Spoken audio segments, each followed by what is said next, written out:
radio for the masses. Headline edition, July 8, 1947. The Army Air Forces has announced that a flying disc has been found and is now in the possession of the Army. If the game is rigged, change the game. Game changer. I occasionally think how quickly our differences worldwide would vanish if we were facing an alien threat from outside this world. This is Fade to Black with your host, Jimmy Church, on the Game Changer Radio Network and KGRA, the Global Radio Alliance. I need your help to get to the year 1985. You're listening to Fade to Black with Jimmy Church on the Game Changer Network.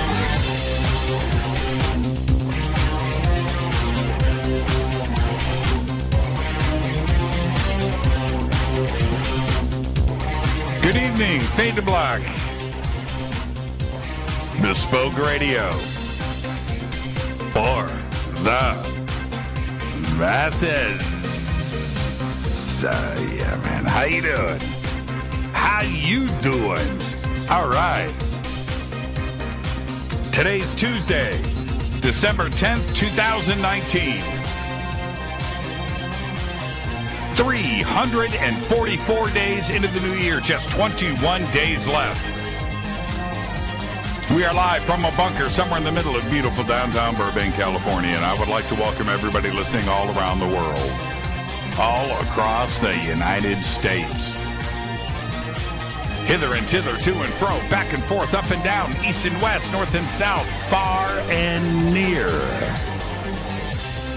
This is Fade to Black for KJCR, the Game Changer Network, and KGRA, the planets. I'm your host, Jimmy Church. What is cracking, everybody? How you doing? Tonight, Randy Veitenheimer is here. Tomorrow night, John Greenwald of the Black Vault. Thursday is another Fader night with open lines all night long. Tonight, Randy Veitenheimer. Randy is an energy healer. And as a member of the Pottawatomie tribe from Tecumseh, Oklahoma, he had learned at a young age the power of plants and vibration in the healing process. At around the age of 19, he began his in-depth studies of martial arts, which led to other forms of energy transfer and healing practices from world-renowned masters and teachers. And today, Randy uniquely combines the study of quantum physics, Native American medicine ways, Chinese energetic medicine, and others, things like yoga and martial arts, as part of his healing style. He is also the host of Quantum Effect on Gaia TV, and tonight, we're going to discuss energy medicine, human consciousness, reality and duality, and remote viewing, and his forthcoming book on disclosure, as well as future physics and space. His website is energydoctor.com, and I would like to welcome for the first time to Fade to Black, Randy Veitenheimer. Randy, good evening. How are you? Good evening there, Jimmy. Everything good in your world? Yeah, we're doing great. Doing great. And Randy, this is great because you're a first-time guest, which means you get the first-time guest disclaimer. So let's get that out of the way first, which is this, Randy. It's you and I sitting on my couch having a conversation as friends. And where the conversation starts, it starts. Where it ends. But we're going to end as friends. There you go. You ready? Okay. There we go. Yes, sir. All right. Now, this is when I have a guest like you on the show, where we're getting ready to dive into all of my favorite subjects. I know how I got here. I do. It's a life's journey, and I can look back, and over the years with guests, I've asked the same fundamental questions about how they got here, their life's journey. And what I have found, Randy, is that we all have very similar experiences, not only between the two of us, but our audience too as well. And I always enjoy asking these questions. Where did this start for you? Did you have these types of ideas and gifts as a child? Did you have questions about our world and the universe growing up? What set you on this path? Well, started actually pretty early. And it's true what you said about we all have a similar life. I'm of the belief that there's only one human life, and we all get to live it in various ways. But mine started, I would think, probably when I was about 8 years old. The telephone would ring, and if you got up from the table, you lost your place and also lost your food because we had a big family. So to leave the table to go answer the door was a bad thing, and I, for some reason, developed a skill of knowing who was at the door or who was on the phone, and therefore I would preserve my place. I would say, oh, the phone's for you, Dad, or for you, my sister or brother, or, my uncle's at the door, so Mom would answer it. And everybody thought that was funny, but it was first indication that intuition was a skill set that was beneficial. Driven. They didn't burn me at the stake for it. They actually thought it was pretty funny, so that encouraged me. It's so funny. Driven by food. Yes. Yeah. If you want to get good at something, just hang a pizza out in front of somebody, I guess. Yeah, absolutely. But that's kind of how it started. So then later the language came, which is the concept of knowingness, and so I think we all have that to some degree. And in my case, it was something that through very mundane practices, I was able to start developing it. And like in school, I would know the answers to questions on the test, and that became valuable also. Did you have any paranormal experiences or anything like that when you were young? Yes. If you're going to jump right in, I lost about 3 days, and I have a mark on my thigh. So, did I get abducted? I don't know. I do know that by 10 years old, I had a different view of the universe. And Colin Wilson wrote a book called The Outsider. There's been many books written by that title. But he describes a scene where he's 10 or 12 years old, and he's standing outside the dining room, even though he's sitting inside it, looking at everybody inside. And that's that outsider viewpoint, that remote viewing viewpoint, that bilocation. There's lots of language for it, but you start developing skill sets, and you don't know exactly where they come from. I mean, I've done a lot of research since then, and know how to develop them, and myself and others, but I think initially it just comes by happenstance. I mean, there's a lot more behind all that, what I just said, but that's a simple version. Did you start to research? I turned to books probably at around the age of 10, but started to read whether it was ancient Egypt or UFOs or the paranormal, space, science fiction. I couldn't get enough of it, and I dove in. Did you do the same thing? Yes, I did, and I cannot appreciate the Carnegie Library system enough. When I was growing up, I would go and check out 2 books and 5 books and 10 books. I'd take them home, read all of them, come back. This is 3rd grade. And finally I go back, and the librarian said, you go through books too fast. Let me give you some more books. And so she gave me books on Russian history and Dostoevsky and, just all these Russian authors and very thick books. Well, it would take me longer to go through those.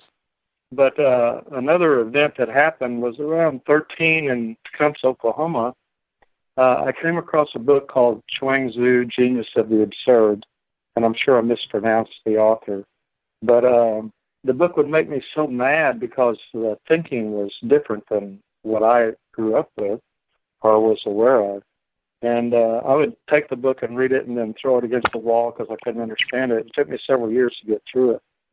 But I think that changed me because the way of teaching was the one of we use in Native Americans. It's the use of stories and to learn from stories, lessons. We don't study that way anymore. And with your culture, the indigenous Indian culture here in the United States, how much of that was part of your family and your upbringing and education? You know, when you grow up in a culture, you don't realize you're being educated. So you learn a whole different set of skills. You know, somebody not raised in Native American tradition of hunting and gathering and the extended families and relationships, it may be hard to understand, especially in this day and age where we have much smaller families. So the language, the pacing of the language, the lessons you learn are a lot different. You know, I try to relate them to my daughter, and she just doesn't believe them, number one, that, you know, there were such things as not having anything but well water till you're 12 or coal oil lamps till you're 12 or, you know, wood for fires or for heating. I mean, those things are kind of gone in our past now.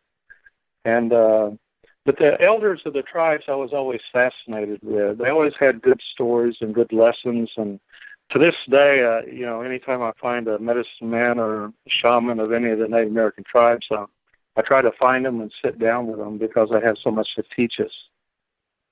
Yeah, it's one of the more interesting aspects of not only ufology, but our history.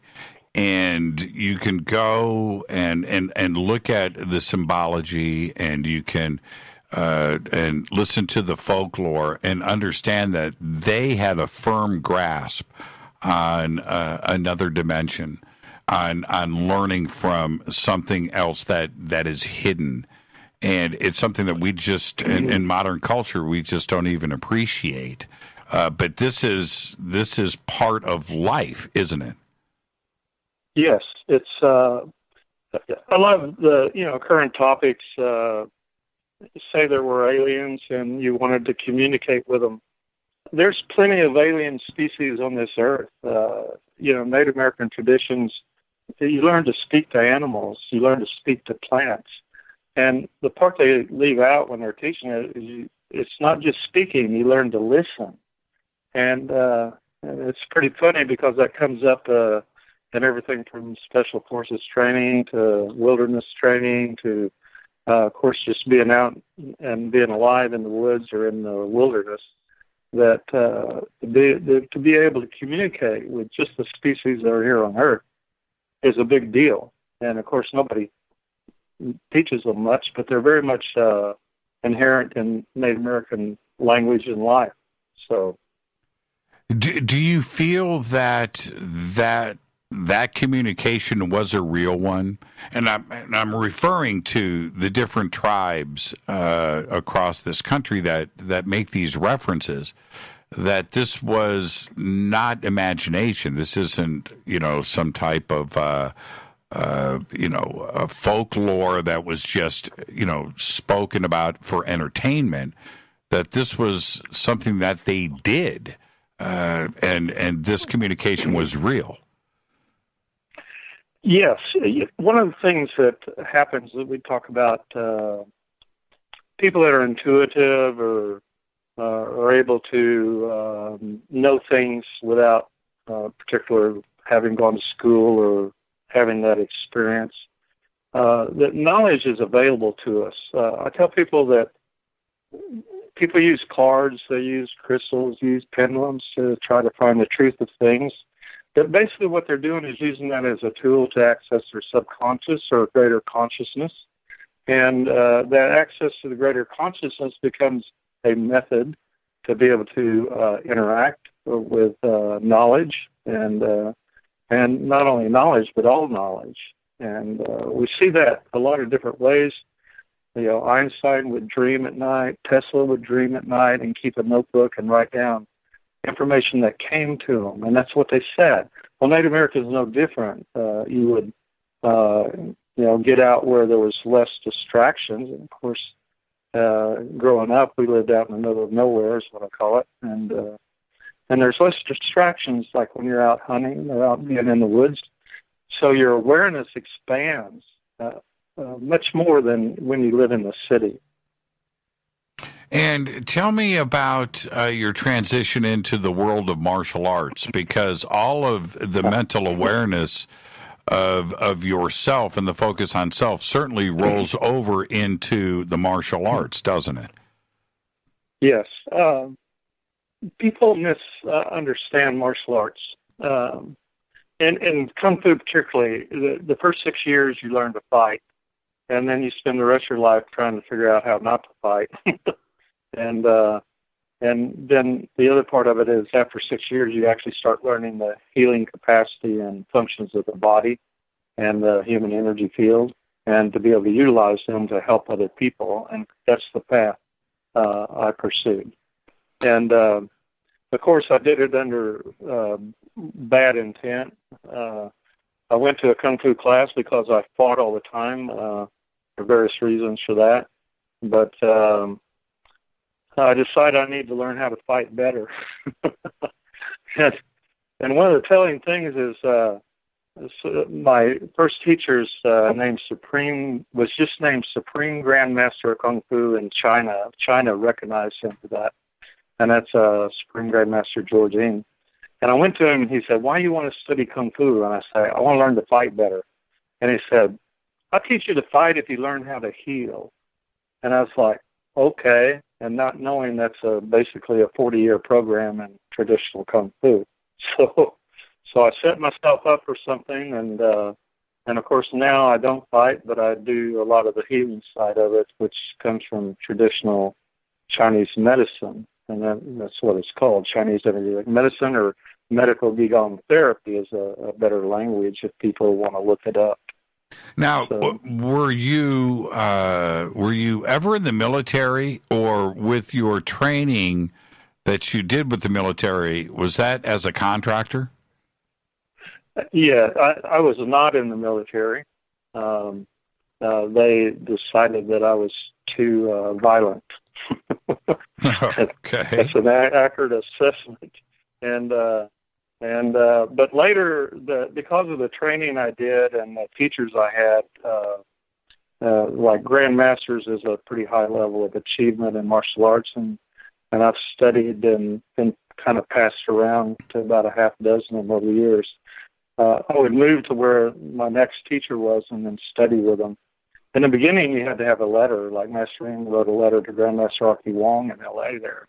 And so then I went to L.A. to study with him, and then on and on and on. But at some point, the military understood I had skill sets they felt would be beneficial to special forces and other people. How did they find you?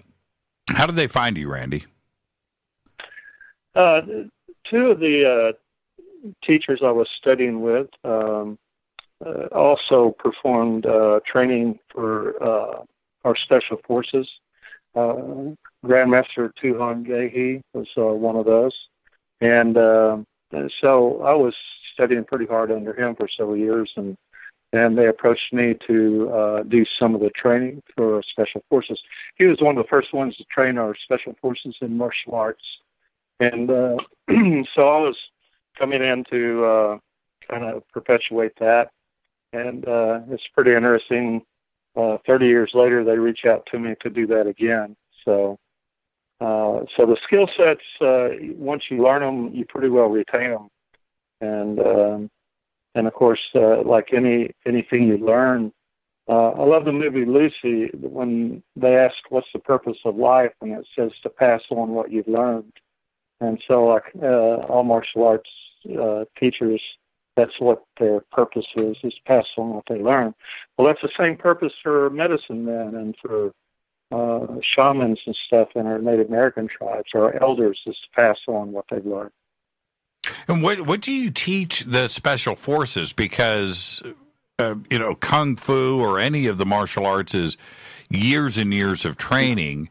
But that's not what you're doing. You're going in with a specific skill set in mind that you are going to teach. What do you teach the special forces? Well, most people think of martial arts as the external martial arts. And the thing about yoga and martial arts and a whole lot of other spiritual practices are called internal arts, meditation, contemplation. These are all internal arts. And, it's one of the things that we see in the movies, the martial arts, but in traditional training, you spend as much time in meditation and exploring consciousness as you did in training in the physical side.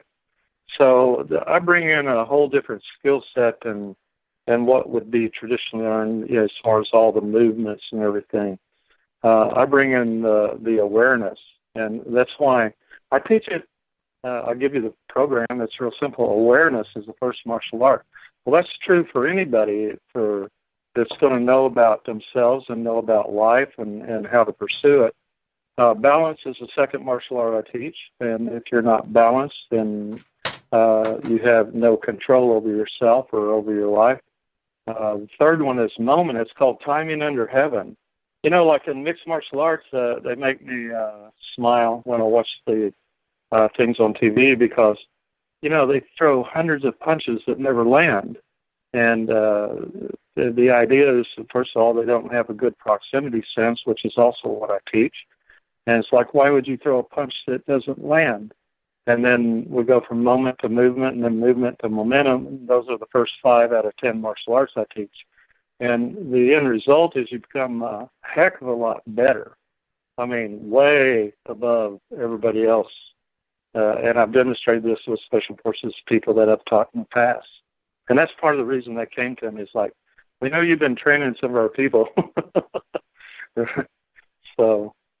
And that's where that comes from. And how long? I'm very interested in this. How long of a course to teach these 5 or 6 disciplines? The first things that you do teach.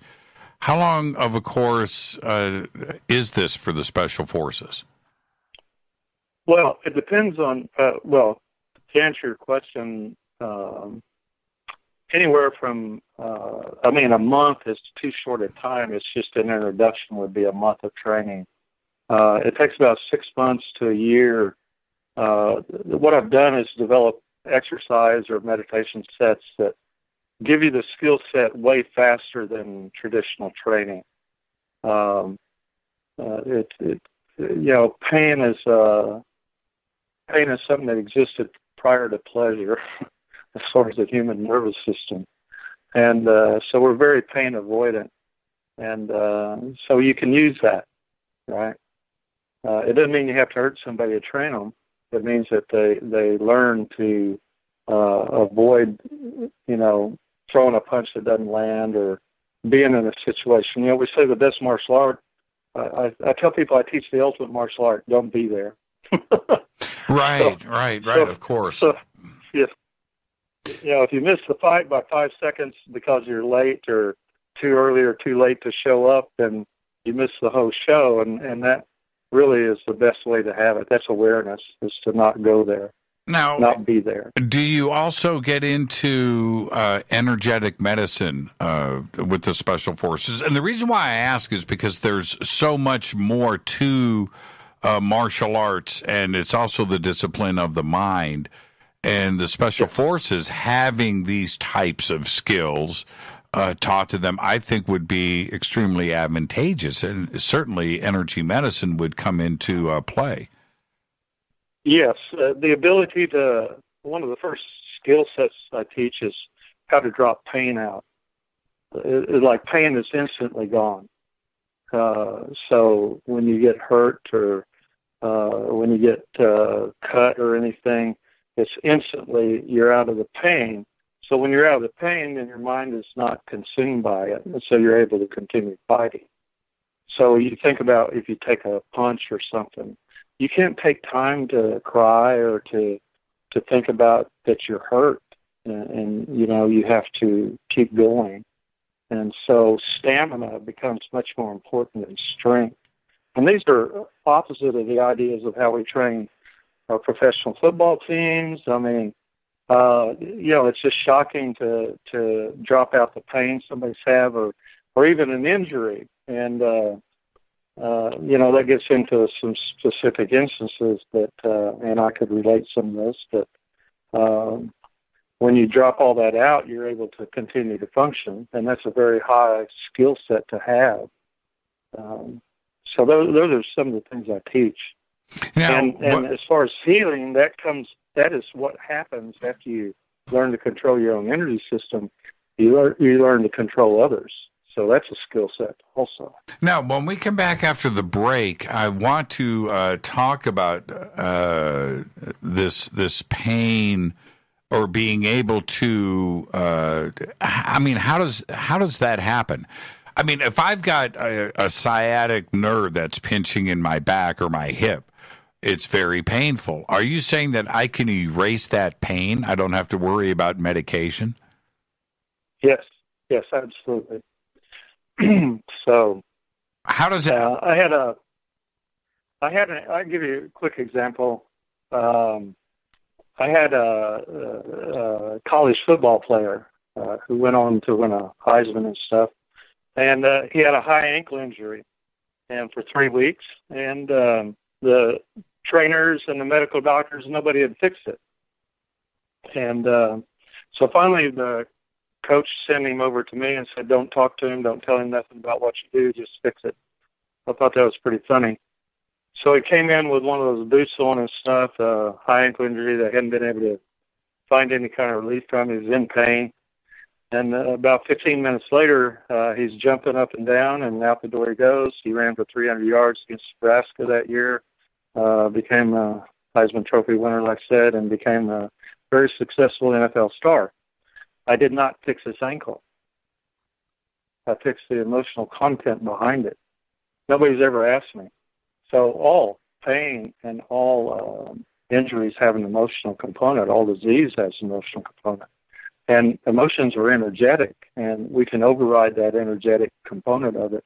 And oftentimes that eliminates the disease or the pain or the injury.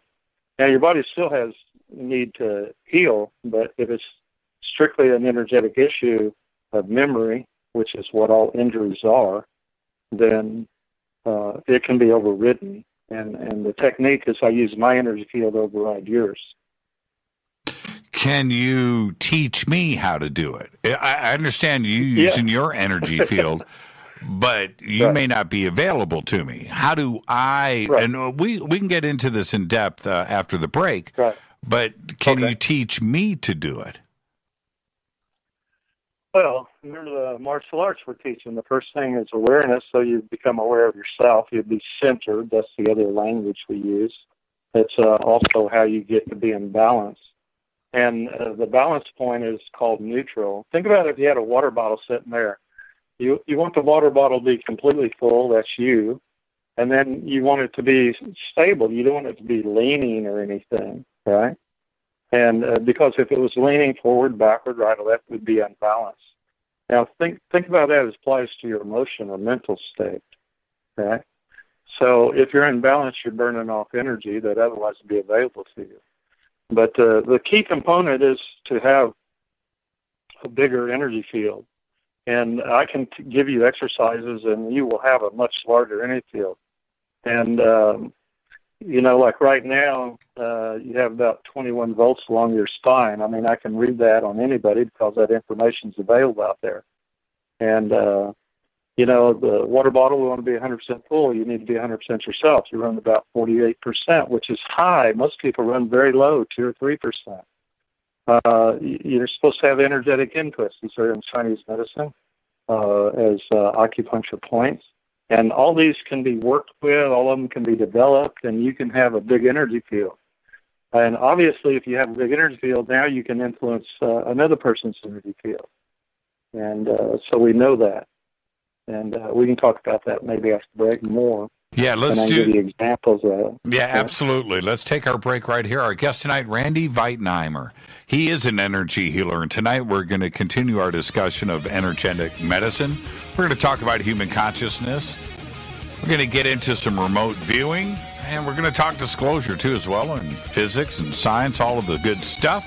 I'm your host, Jimmy Church. This is Fade to Black on the Game Changer Network and KGRA, The Planet. Stay with us. We'll be right back. Welcome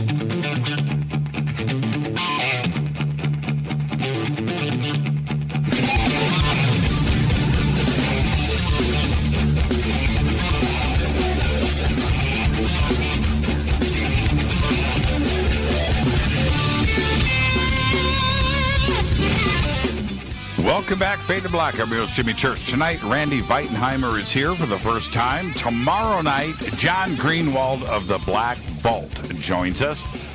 Thursday night is another Fader night with open lines all night long. And tonight with Randy, we were just discussing right before the break, Randy, about energy fields.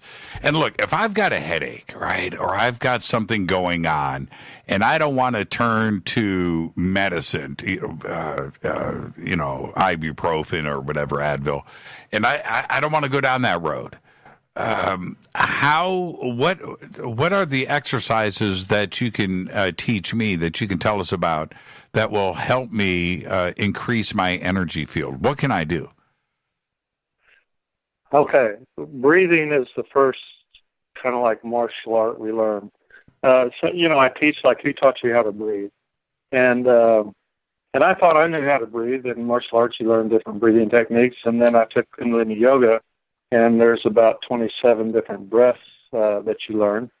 And there's actually a whole yoga for it. It's called pranayama. So I started learning that in L.A., actually, when I was about 21 years old. So breathing becomes the easiest way to get rid of pain and to also get rid of headaches. And what it's going to do is not only give you oxygen in the body, but it's also do that centering and balancing thing. From a centered, balanced, neutral standpoint, you can kind of explore and see what the source of it is. So a stress headache, for instance, you can get rid of. A water headache, meaning kind of like people have a hangover, is because they dehydrated the brain. But the brain operates off of glucose. You can eat a piece of sugar or a piece of candy or a piece of fruit, and that'll take care of the glucose balance.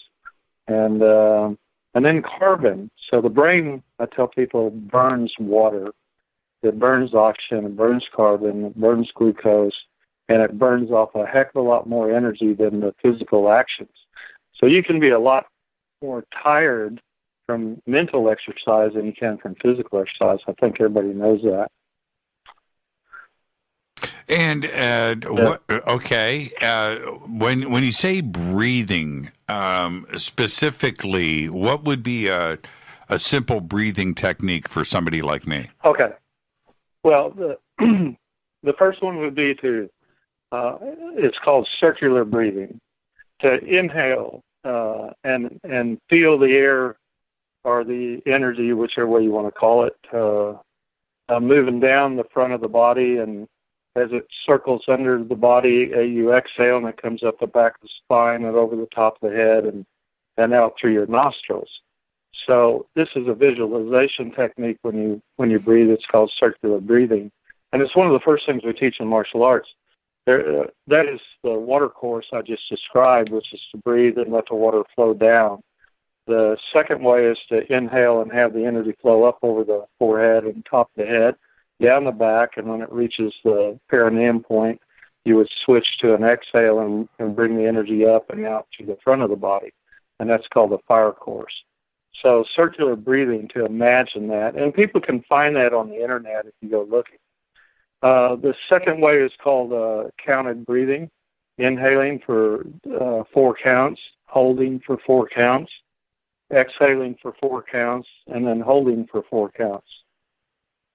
All these are progressive exercises. Like that one, you can go to an 8-count breath, a 16-count breath, a 32-count breath, and I'm proud to say I did a 32-count breath once. I was just going to say. It takes a few years to get there. But these are simple things, and what you're doing is you're increasing the size of your energy field. And like we were talking earlier about what percentage self you are and everything, all that translates out to how big of an energy field. And I teach you should have minimum of 9 feet. And so that's your electromagnetic field. But a baby has about a 50-foot field. And charismatics or movie stars or people, they have a big energy field, and people want to be around them because they have so much radiance, so much energy in their field.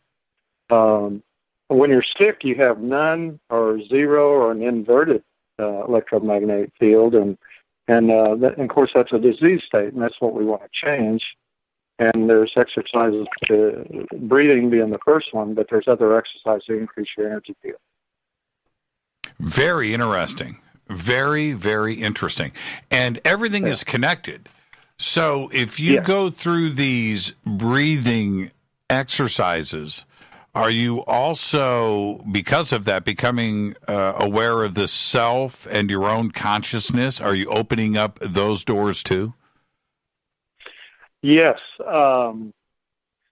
This gets into how I divide reality up. It's called a duality of reality. I talk about it on the Gaia programs. Number one reality is all your physical reality. It's your body, your brain, all physicality that you touch and interact with. And zero reality is your imagination, your thinking, all the information in the universe, and that's part of your mind.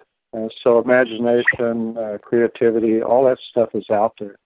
And all knowledge in the universe is out there too, and you can tap into it.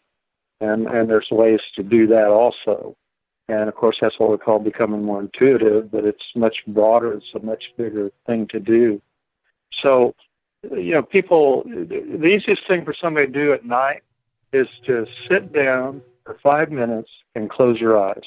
Because as soon as you close your eyes, you're in zero reality. You're not in number one anymore, right? We are very much a photonic reality we live in.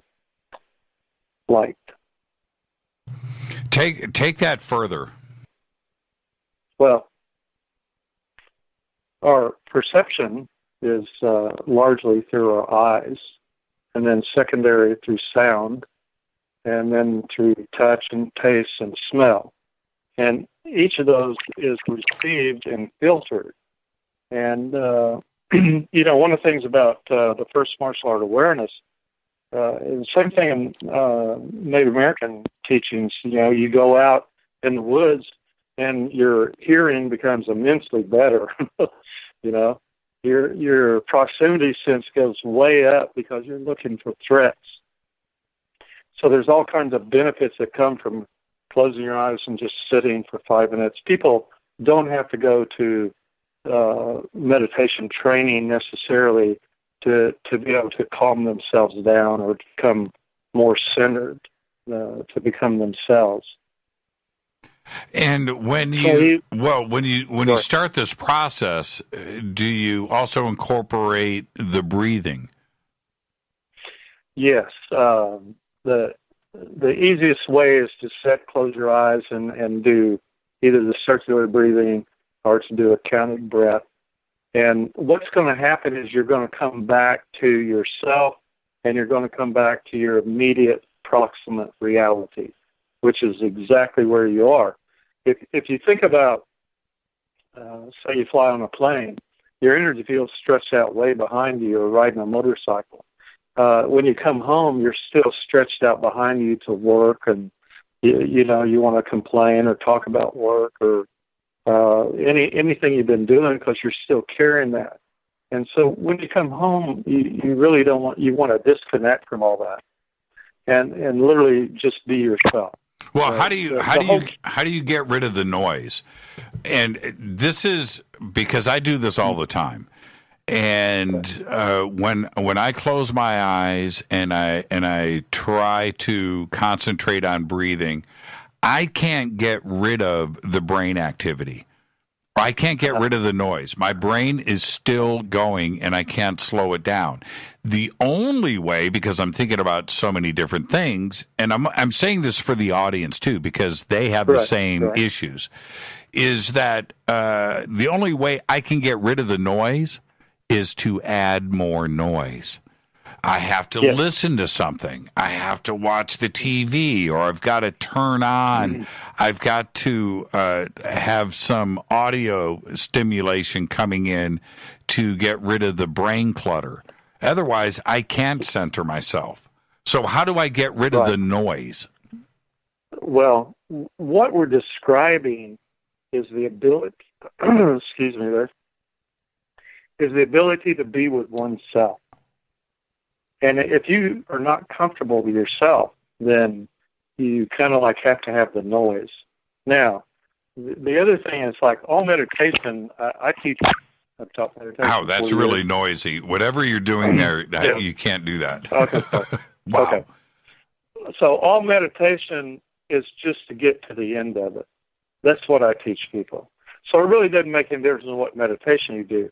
But there are meditations that help.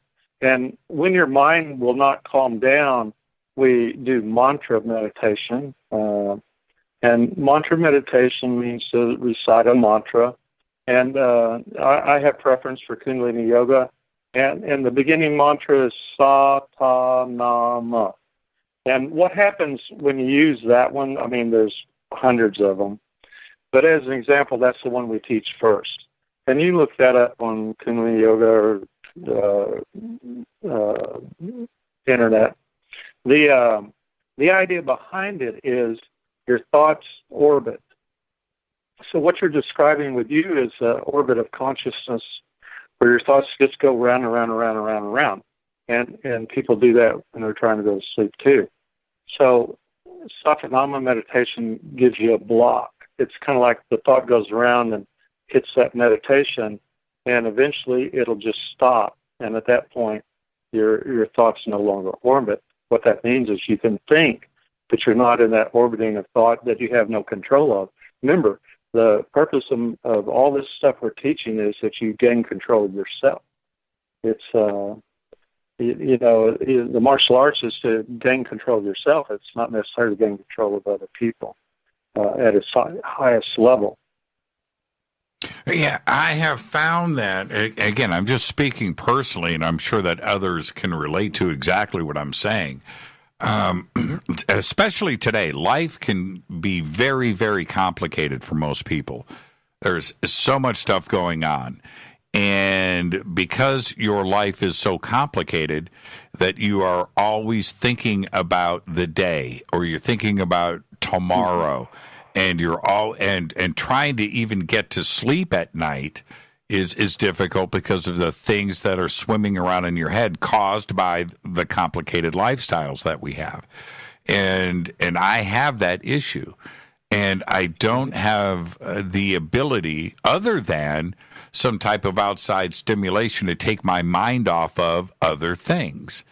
And there must be a way, a simple way for all of us to start to unclutter our heads, so we can, not only fall asleep, but not have the constant noise going on. A mantra is good, but you can't do that in the dark with somebody's with somebody laying next to you. So the rest of the exercise, the mantra meditation, Satanama, is there's a finger exercise with it, and you don't even have to do the mantra if you do the finger exercise, because if you touch your thumb and forefinger for Sa, thumb and middle finger for Ta, thumb and ring finger for Na, and thumb and little finger for Ma. Sa, Ta, Na, Ma.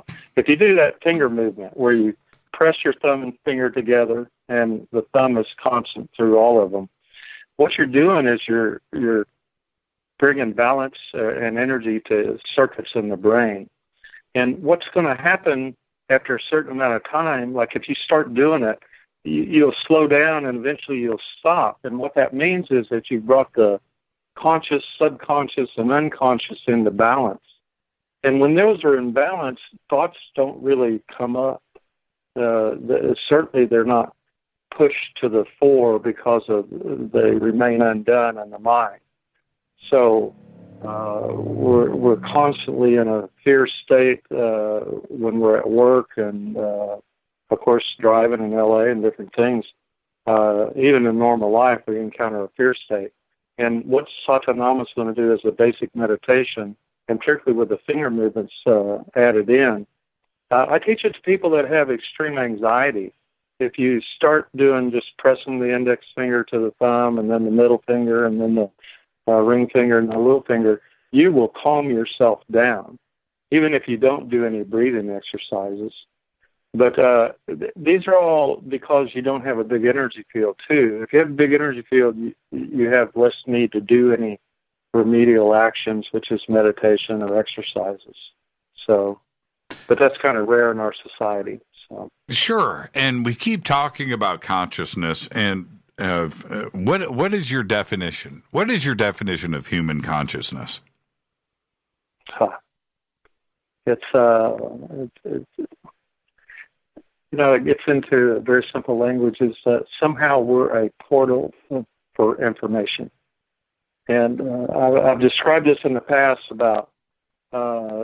Conception is the opening of a portal of information flow, and that information density is incredible because it produces your body, and when it quits producing your body, it also creates your consciousness, and the size of your consciousness is not related to the size of your body. It relates to how much reach you have into the field of consciousness. So consciousness itself is a field. It's not really it doesn't have a number one reality existence. No matter how much medicine wants to say it's the brain or anything like that, there's rudimentary consciousness in the human body and in the brain, but the ultimate consciousness is the entire human consciousness field, and it goes beyond that even to the consciousness of everything. And so it's the missing component in the unified field theory. They give you forces in the universe, but they leave out consciousness, which is the primary force in the universe. That's my opinion. The population of the world, certainly the United States, seems to be lacking consciousness. Right. Well, they have different levels. You don't think about what you see and experience in life is related to your level of consciousness. And I spent about 8 years studying with Dr. David Hawkins, who wrote a book called Power versus Force. And I give that to everybody that studies with me because there's a map of consciousness that he puts in that book. And basically he relates consciousness from 1 to 1,000, just to put it on a scale. And just for people to know, 200 level means kind of like where you transition into the positive. And under 200 means you're in the negative. So under 200 is your negative emotions, right? And anger, guilt, shame. And all these negative emotions drain a lot of energy from you. But when I was studying with David, I went up to him at the first lecture and said, I already know all this. I've studied this stuff for 30, 40 years and I already know it. But it's the first time I ever saw it put into a format that is relatable and allows you to utilize it to examine your own consciousness. And so we think about an individual having consciousness, but what about your team or your city or your family group or your ethnicity or your race or the collective consciousness of humanity as a whole? And each of those operates at different levels. And so you find entire countries operating at different levels of consciousness. Certainly we are. Yes. Certainly we are here in the United States. Yeah. But we could say maybe we're, if not as bad, certainly we're different in some other areas of the world. I mean, you don't have to go to South America or Africa or wherever to find low consciousness. You can find it in the United States also. So yeah, and I feel that we all need to be able to control not only our emotional side of things, but the way that others try to affect our consciousness, right, and change our very being. And I think that there are some some powers out there, whether it's corporate, whether it's advertising, marketing, news, media, certainly religions and politics, have figured out a way to affect our consciousness. And we've got to find a way to fight that back, don't we? Yes, and that is one of the aspects. When I teach people, I teach you to be yourself. If you are 100% yourself, remember the water bottle? If it's completely full, brand new bottle, it doesn't have room for anything that's negative or detrimental to your health and well-being, okay? And if you have a 9-foot or 12-foot or bigger energy field, you're not bothered by the negativity of other consciousnesses. And this is where Dr. Rupert Sheldrake's work comes in. And the concept of morphic fields. You know, every religion is a body of knowledge that you immerse yourself in or get programmed. That's a better language.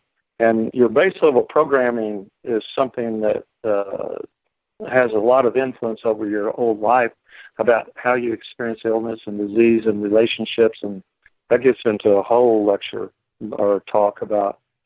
But so the answer is, if you have a big energy field, and if you're 100% yourself, these are things I reset people when I work on them, then you're going to be less affected by the collective conscious or morphic field of any particular body of knowledge or any religion or political influence or corporate influence or anything coming over the internet or the TV. You retain your own consciousness. You're stable in it. That's the idea. Well, I'm more stable now than I ever have been, because I recognize the negative forces out there that have been playing with me, and I feel that as a society, we started to understand this, especially coming out of the 60s and through the 70s. That I really felt like we were partying, but we were also recognizing consciousness, and people were starting to wake up. But those that understand it are fine today. But we have the rest of us out there that have some real problems right now, right? Where these negative energies are replicating, right? It's everywhere today. It's true. Yeah, well, it's true. You think about the strength. The language is the strength of yourself. How strong are you, Jimmy, at being Jimmy? Do you see what I mean? And that's why the second martial art balance, because I'm going to walk up and go, if I want to be negative, I'm going to go, well, you're too tall, or you're too short, or too wide, or too old. And that negativity is how you make an opening into a person. And then you interject, well, what I think you should do, which is bad language. And then you start doubting yourself, and now there went your energy field. And not only that, there went your consciousness, and there went the entire idea of Jimmy being Jimmy. And now, who does that? Everybody. Everybody's under that same influence. And, some of them are more malevolent than others. I mean, there's ones that are actively don't want you to be yourself, or don't want you to be healthy, don't want you to be happy. I train people and I tell them, the better you do, the more people are probably not going to like you. Because our society has come to that point where we don't want anybody to be successful or be without pain or problems. And it's kind of sad. That's why the only answer is to be strong and be in yourself. And that's what I teach. Why is that? Why is it when we see somebody that, and I'm a victim of this, you see somebody that's really happy, and you just get, I would say you're normal, okay? But I wouldn't say you're healthy. You see what I mean? There's a big difference. You're normal I tell people it's normal to have emotions, but it's not healthy to have emotions, no matter what they are. And so some degree of awareness of, look at me being angry or being happy is required. And the jealousy and the trying to bring somebody down that's doing really well is part of our culture. In Japan, they celebrate anybody that even tries to do well. Like the number 2 person in a martial arts fight is celebrated for having tried, for having spent the time to actually get themselves to the position of being in that arena. And this is true whether it's business or martial arts or a relationship or anything that's going on in life. Let's take we got to take a break right here. So let's get this out of the way. This is Fade to Black. I am your host, Jimmy Church. Our guest tonight, Randy Veitenheimer. Words of wisdom right there. We're going to continue with this conversation when we come back after this short break. This is Fade to Black on the Game Changer Network and KGRA, The Planet. Stay with us. We'll be right back.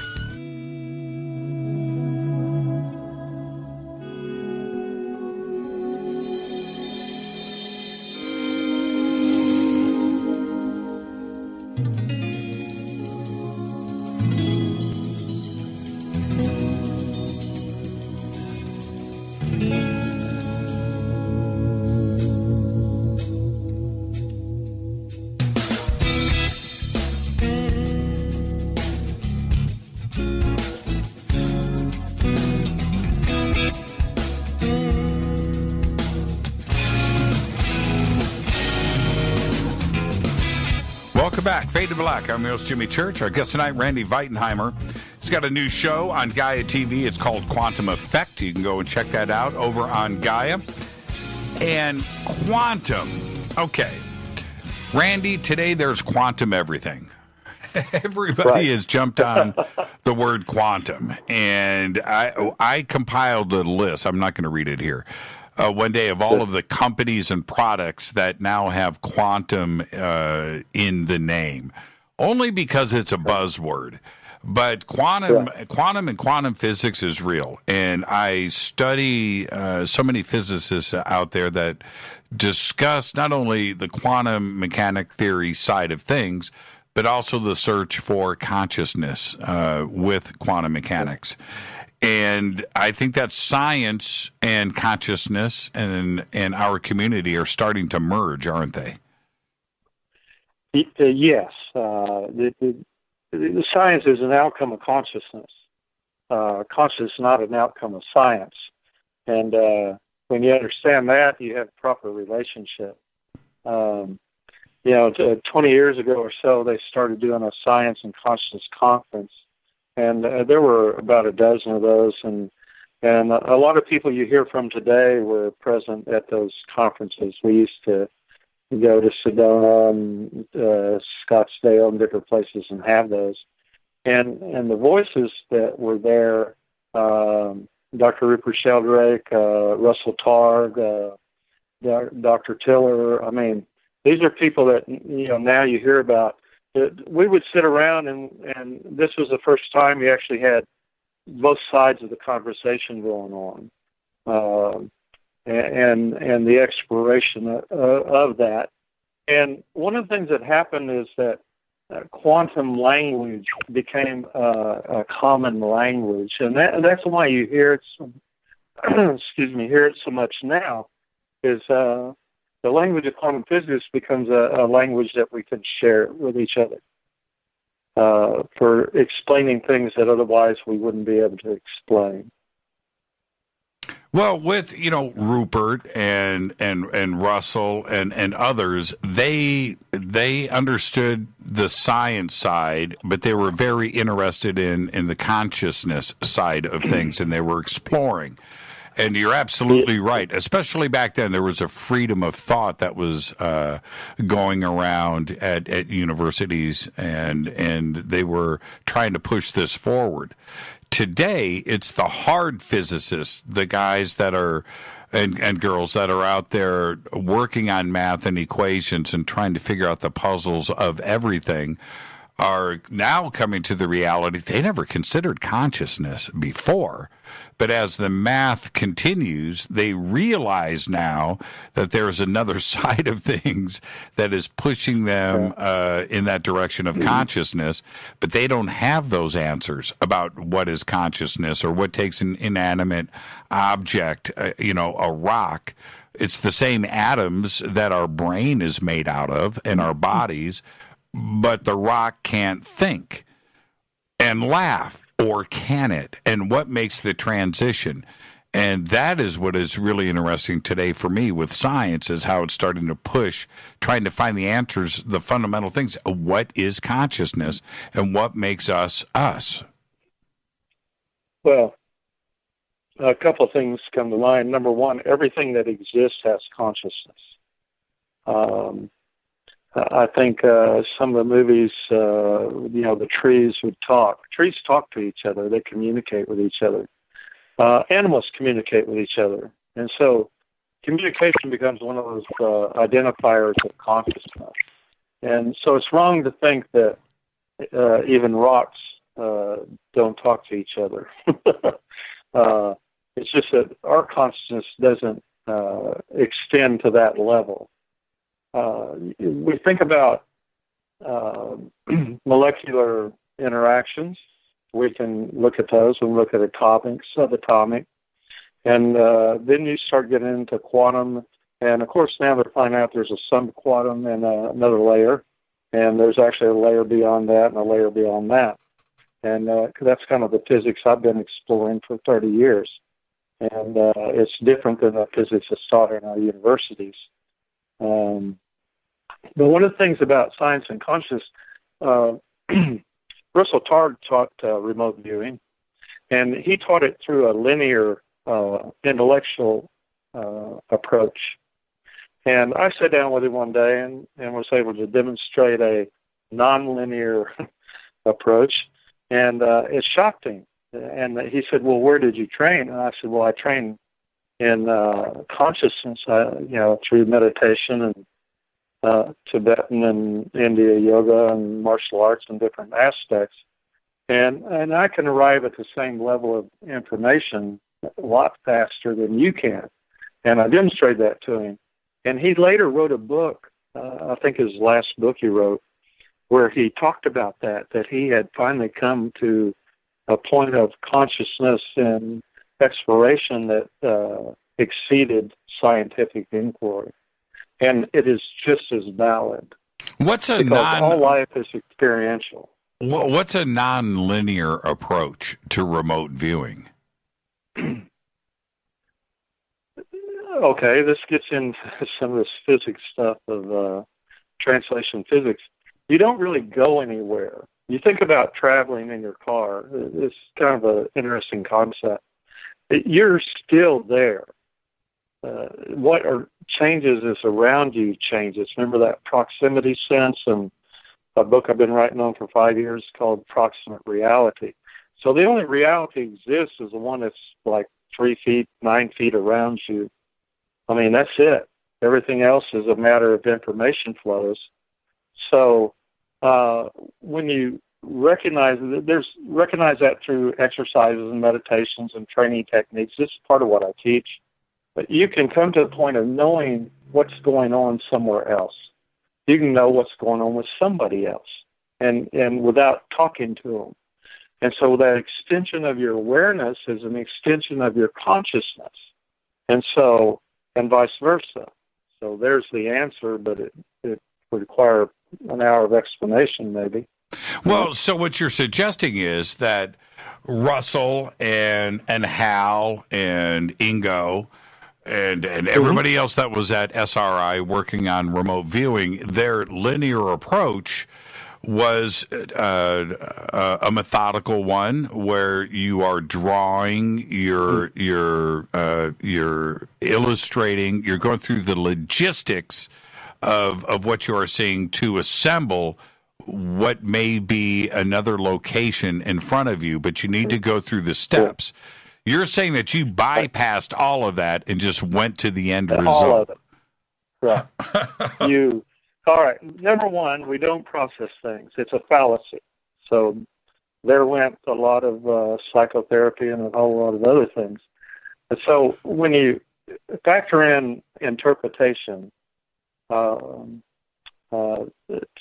understand what you're looking at, you're using the intellect. And we don't use the intellect in the techniques I teach in remote viewing. The technique is to be there. It's kind of like if you place your consciousness on Mars, you're to some degrees on Mars. To some degree, your consciousness exists there.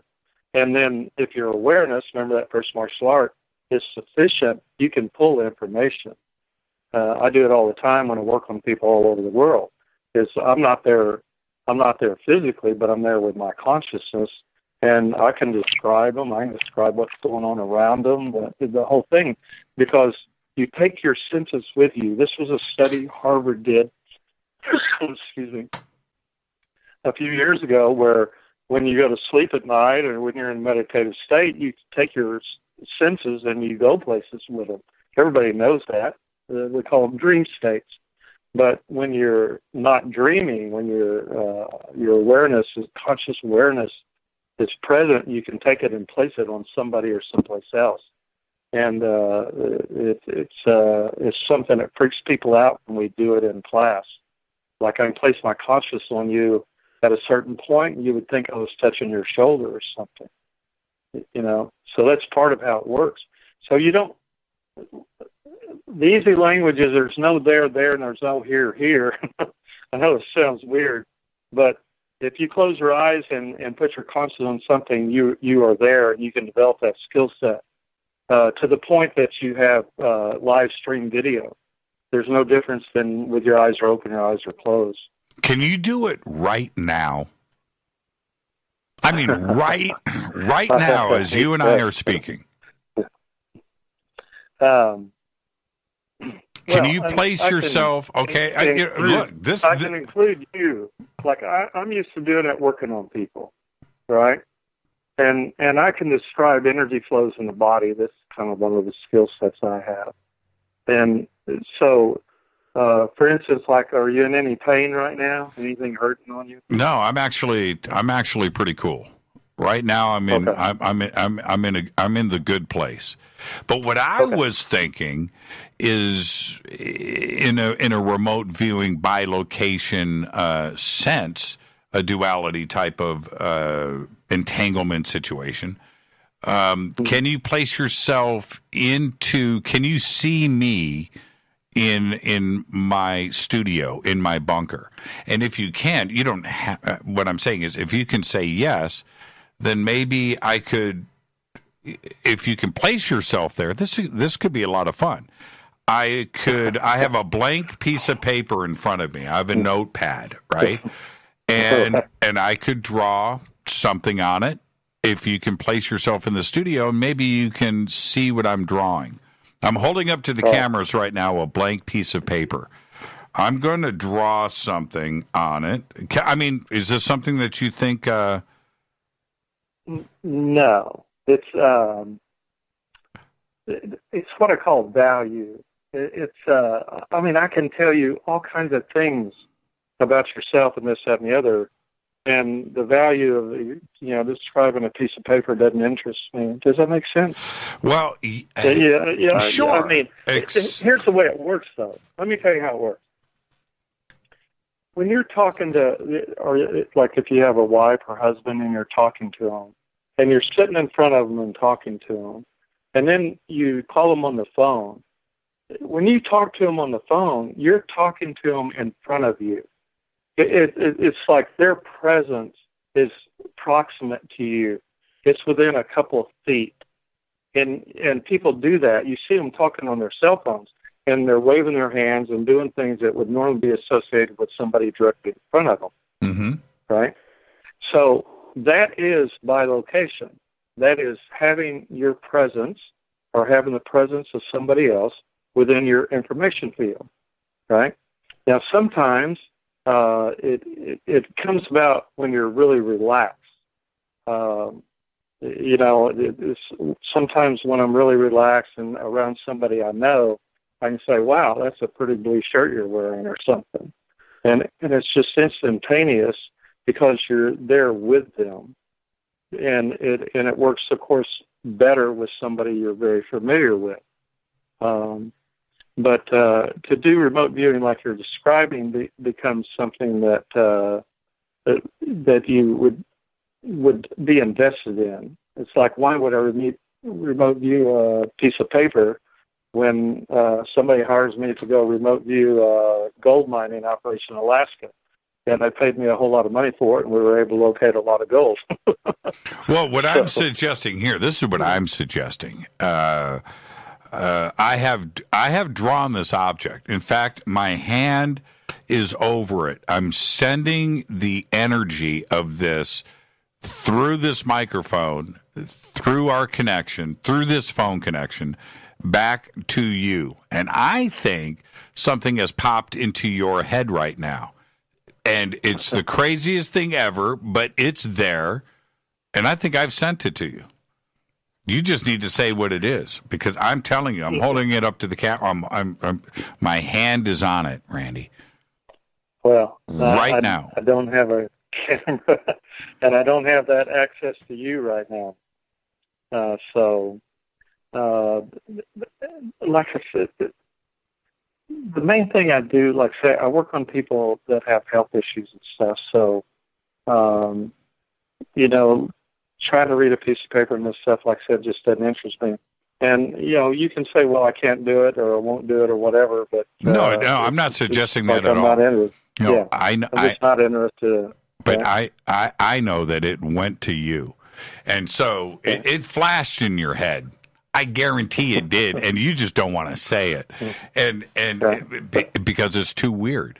But okay, so I'm going to. This is what I drew, and I'm going to show it to the camera. And I just want you to think about what I'm about to say. I drew a skull. That's what I drew, and I pushed down on it with my hand, and I just sent it over to you. And that's what I did. And I was hoping you were going to say, you know what, man, I see a skull. I see something strange. Did it pop in? Well, no. I didn't. See, I have no gifts. That's why. I don't have the gift. We talk about reception and transmitting. And one of the things we break down in consciousness is people that are transmitters of information and people that are receivers of information. Right. And that's one of the things, like Russell Targ, when he was off that program with Eagle Swan and the others, was they found out that some people are projective of consciousness. And even though I teach the first 5 martial arts, the next 5 I don't teach openly. But the number 6 is projective consciousness. I'll go ahead and tell you that. And those are skill sets, just like what you're describing, your ability to project an image or a thought to somebody. And we know we do that. Right. Mothers and children do it.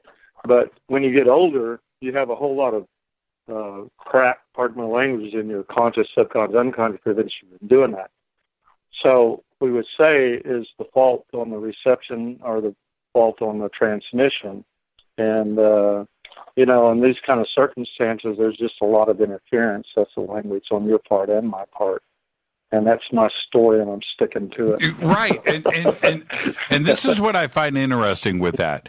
The fact that I drew this or asking if it's the technique, and it's how you get there and what works for you. And when you speak about, look, I've had many I think remote viewing is one of the most fascinating aspects of not only consciousness, but pure science and entanglement, and the ability to see things at another location, whether it's on this planet or it's across town to the next room or Mars, right? And you brought up Mars. And I've had remote viewers on this show that have specifically remote viewed Mars, and I've seen videotapes of their sessions doing this, and it's very fascinating. Have you remote viewed Mars?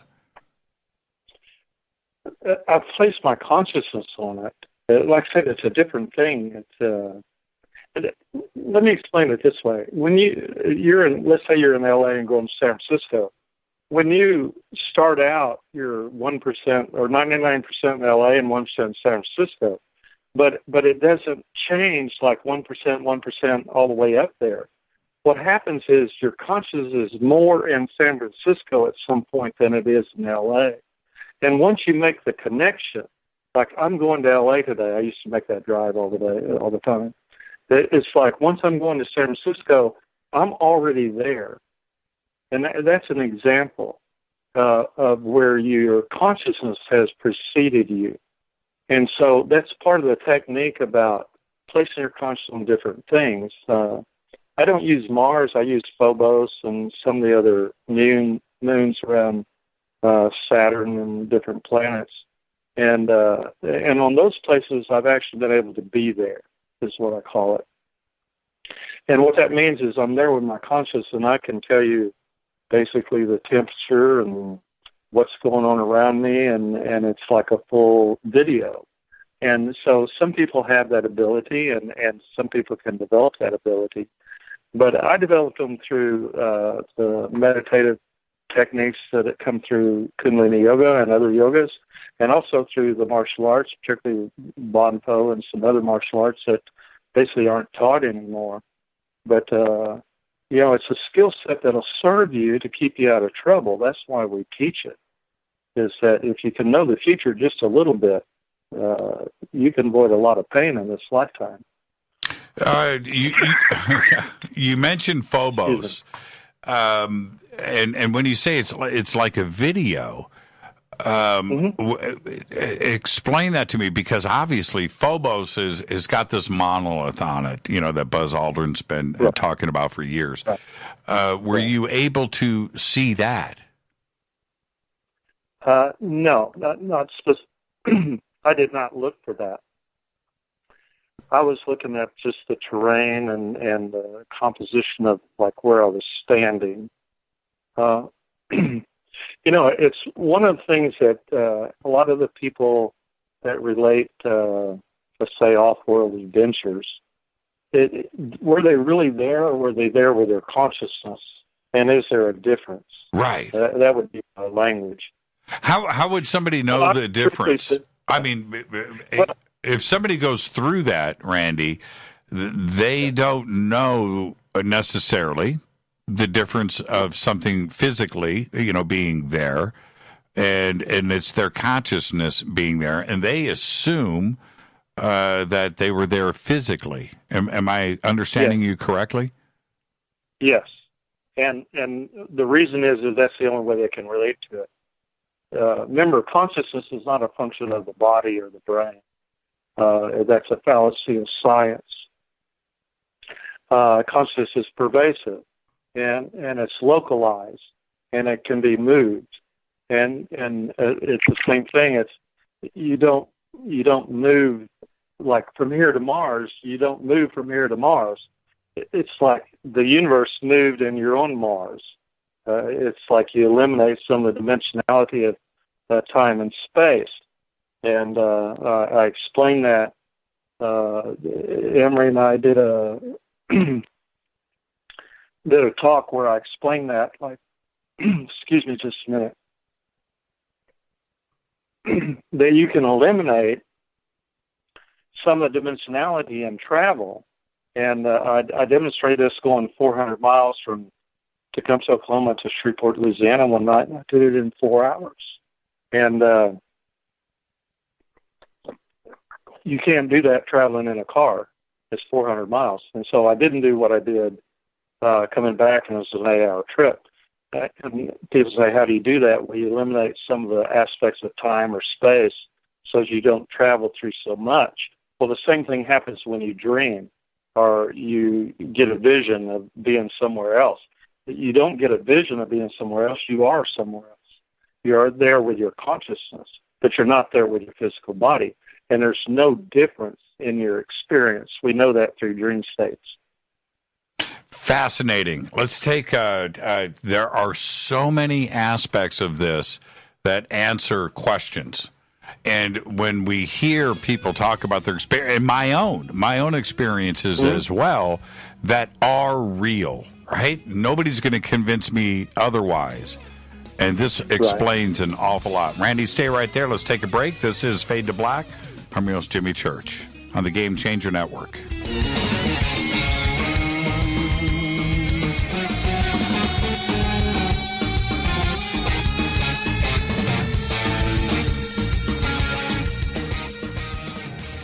Welcome back, Fade to Black. I'm your host, Jimmy Church. Our guest tonight, Randy Veitenheimer. Great conversation tonight.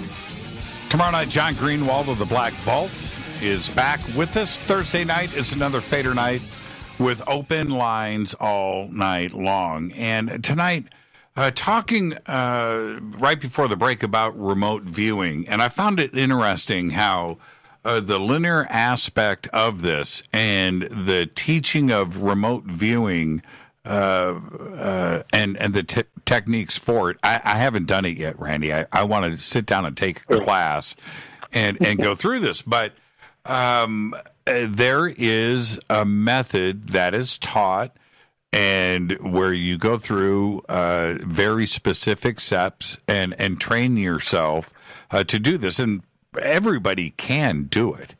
There's that part of it, but that is, you're absolutely right. That is a linear, methodical, comprehensive, step-by-step guide to get these techniques established for you. To switch all of this around and go into a non-linear, that's tipping the boat just a little bit, isn't it? That's what? Tipping the boat.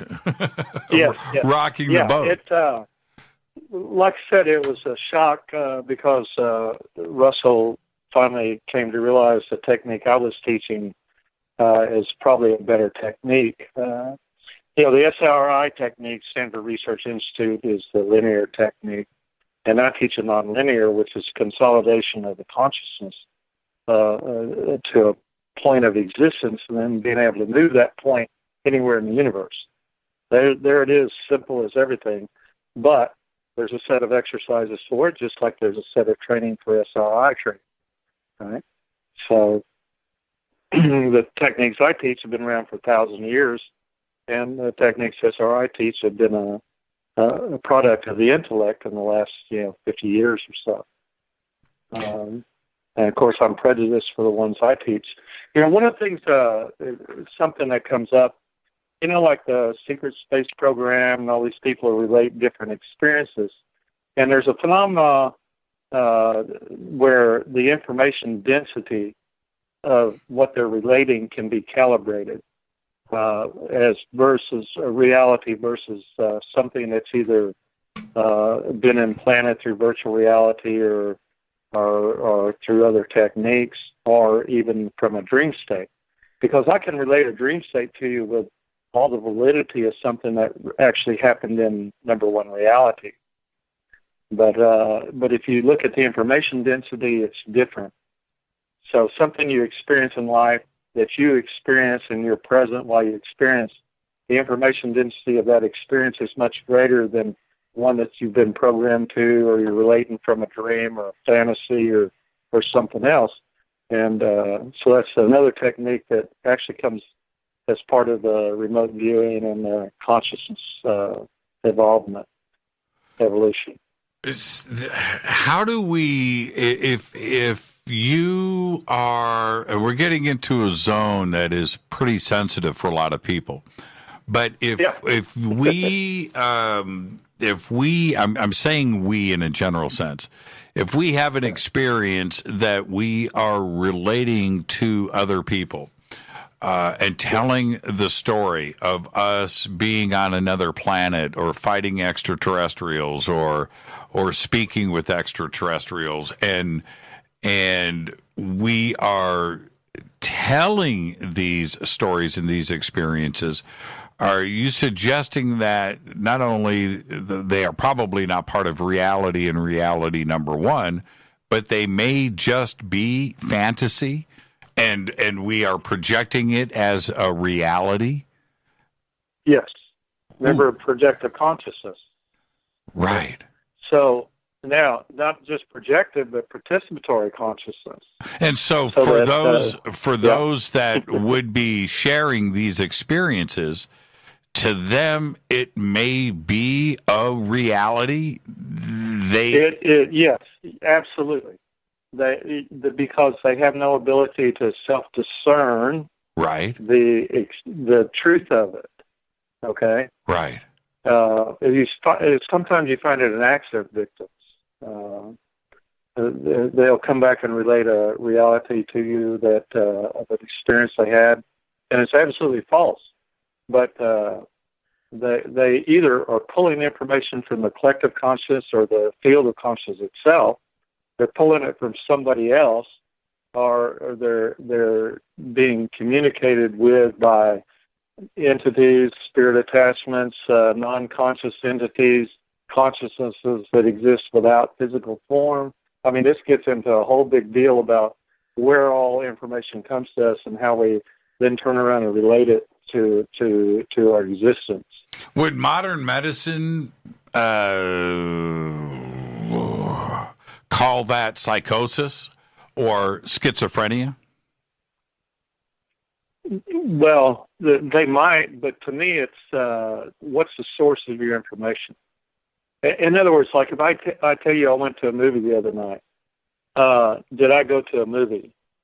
You should be able to discern the truth of that. And then if I say I went to the movie, it's like I ordered popcorn, I ordered a Coke, and I went in. I was 5 minutes early, and the movie was about this, and it was an hour and a half long, and there weren't very many people. You see how much information density I can supply with that, right? Right. But and I mean I can go into detail ever how much you want to, but when you relate an experience that comes out of fantasy or out of programming, and particularly with the programming techniques we have now, you can only relate a certain depth of information. And so that depth can be calibrated. That's what I call information density of an experience. And if you apply that to when somebody's talking to you, you can tell whether or not they've actually done that. Now, to them, they've done it. But to us, we're trying to figure out if they've done it. You see what I mean? That's right. If they're right. And that's a big difference, because I can listen to somebody talk about being on Mars or somewhere, but the information density falls apart. It's not deep enough to equate to a real experience of number one reality. Number one reality meaning boots on the ground and you are reaching out and touching things. Right. Okay. Right. So there becomes the problem. Okay. And without that ability to discern that, you have a choice of either to believe it or not. And you can believe anything, but the truth doesn't require you to believe it. So, well, we've all had the crazy uncle that would sit there and give you the tall tale, and everybody knew, right, that this was not, but you let him spin the yarn to see how far he can take it. Right? Yes. Until he bails out or you bail out at one point. But the one thing that is lacking in any of the tall tales is the detail, is the information density. Well, and that's what I call information density. And we could just throw a scale on it of 1 to 10 or 1 to 100. And like me going to the movie the other night, I can sit there and tell you all about the movie, and I can provide enough information to get 100% that I did that. And then I could verify it. I could show you the ticket stub that's laying here on the desk, or you see what I mean? Right. I could provide enough that it doesn't require you to believe it. That's the critical part of it. Because if I'm telling the truth, you have some experience of the truth I'm telling you. And that's a big difference in consciousness. And if I'm not telling the truth, you're not going to participate in that information to the degree of that I didn't go to the movie. No, you're going to disengage. You're going to disengage. Well, yeah, you can't find the depth of it to be able to participate in it. Right. It's all storytelling, like a Native American. It wasn't just storytelling. They were trying to relate valuable information necessary for your future survival, and the depth of information is incredible. But it's also nonverbal. So you're transported is the language. You're transported into that reality that they experience, and they're trying to give you that experience as opposed to just telling a tale. What about how often do we have to have our discernment glasses on? Always. Well, I would carry them in your pocket because right. Most of the time you don't need them. You just kind of go with it. Oh, no, you need them. Yeah, well, there's two ways to go. One of them is to believe everything, and I get accused of that, and I do that because I find it entertaining. But and the other way is to believe nothing. For people that are in the middle, life is horrible. I'll just tell you. Right. If you believe everything, you're good. If you believe nothing, you're good. But if you believe some things and not some other things, then you're going to be a yo-yo all through your life. That's right. So again, we come back to being you becomes the what we use to discern the truth. I use, like, if you say your name or say the name of any person on this planet, it's like that's a reality. And I can tap into that. We all can. I use the president as an example. All you got to do is say his name, and we can tell his mental state, how much energy flows going along his spine. I mean, all kinds of things. And that's true for anybody because it's a form of remote viewing where you tap into their information field. Well, if the information field is just information, but the information density can be so great that you're standing on, Phobos or the planet Mars, and you can have all your senses relate in detail, and that is going to be 100% information density. And that's a lot different than somebody doing remote viewing or somebody relating some programmed information flow or something else. Fascinating. Fantasy. Fascinating. And okay, so let me ask you a couple of questions. The information density, when you are able to place your consciousness somewhere, and I want to go off planet for a second, whether it is Phobos or somewhere in the solar system, or have you found in the information density there, have you found an alien component, something that isn't, from Earth? Is there any of that for you there? Do you see anything or feel anything strange in that information density? I kind of like before I met Emery, I wasn't particularly interested in that. I'm more interested in humanity. And the study I do, I call it the study of humans or humanology, but there are other humans in the universe. I've looked at a couple of planets or out in the universe, and they have humans on them, and one of them has a much, much older civilization than ours. And that's the idea behind, Emery and I want to write a book, the survival the day after disclosure, because if there's an older humanity culture out there, that just basically throws away all our religion and politics and just a whole bunch of basic concepts we hold about ourselves. And that's not necessarily a bad thing, right? People cling to their beliefs, but in the face of a greater reality, we'd have to give way without too much psychic damage to ourselves. And that's kind of what we're writing about.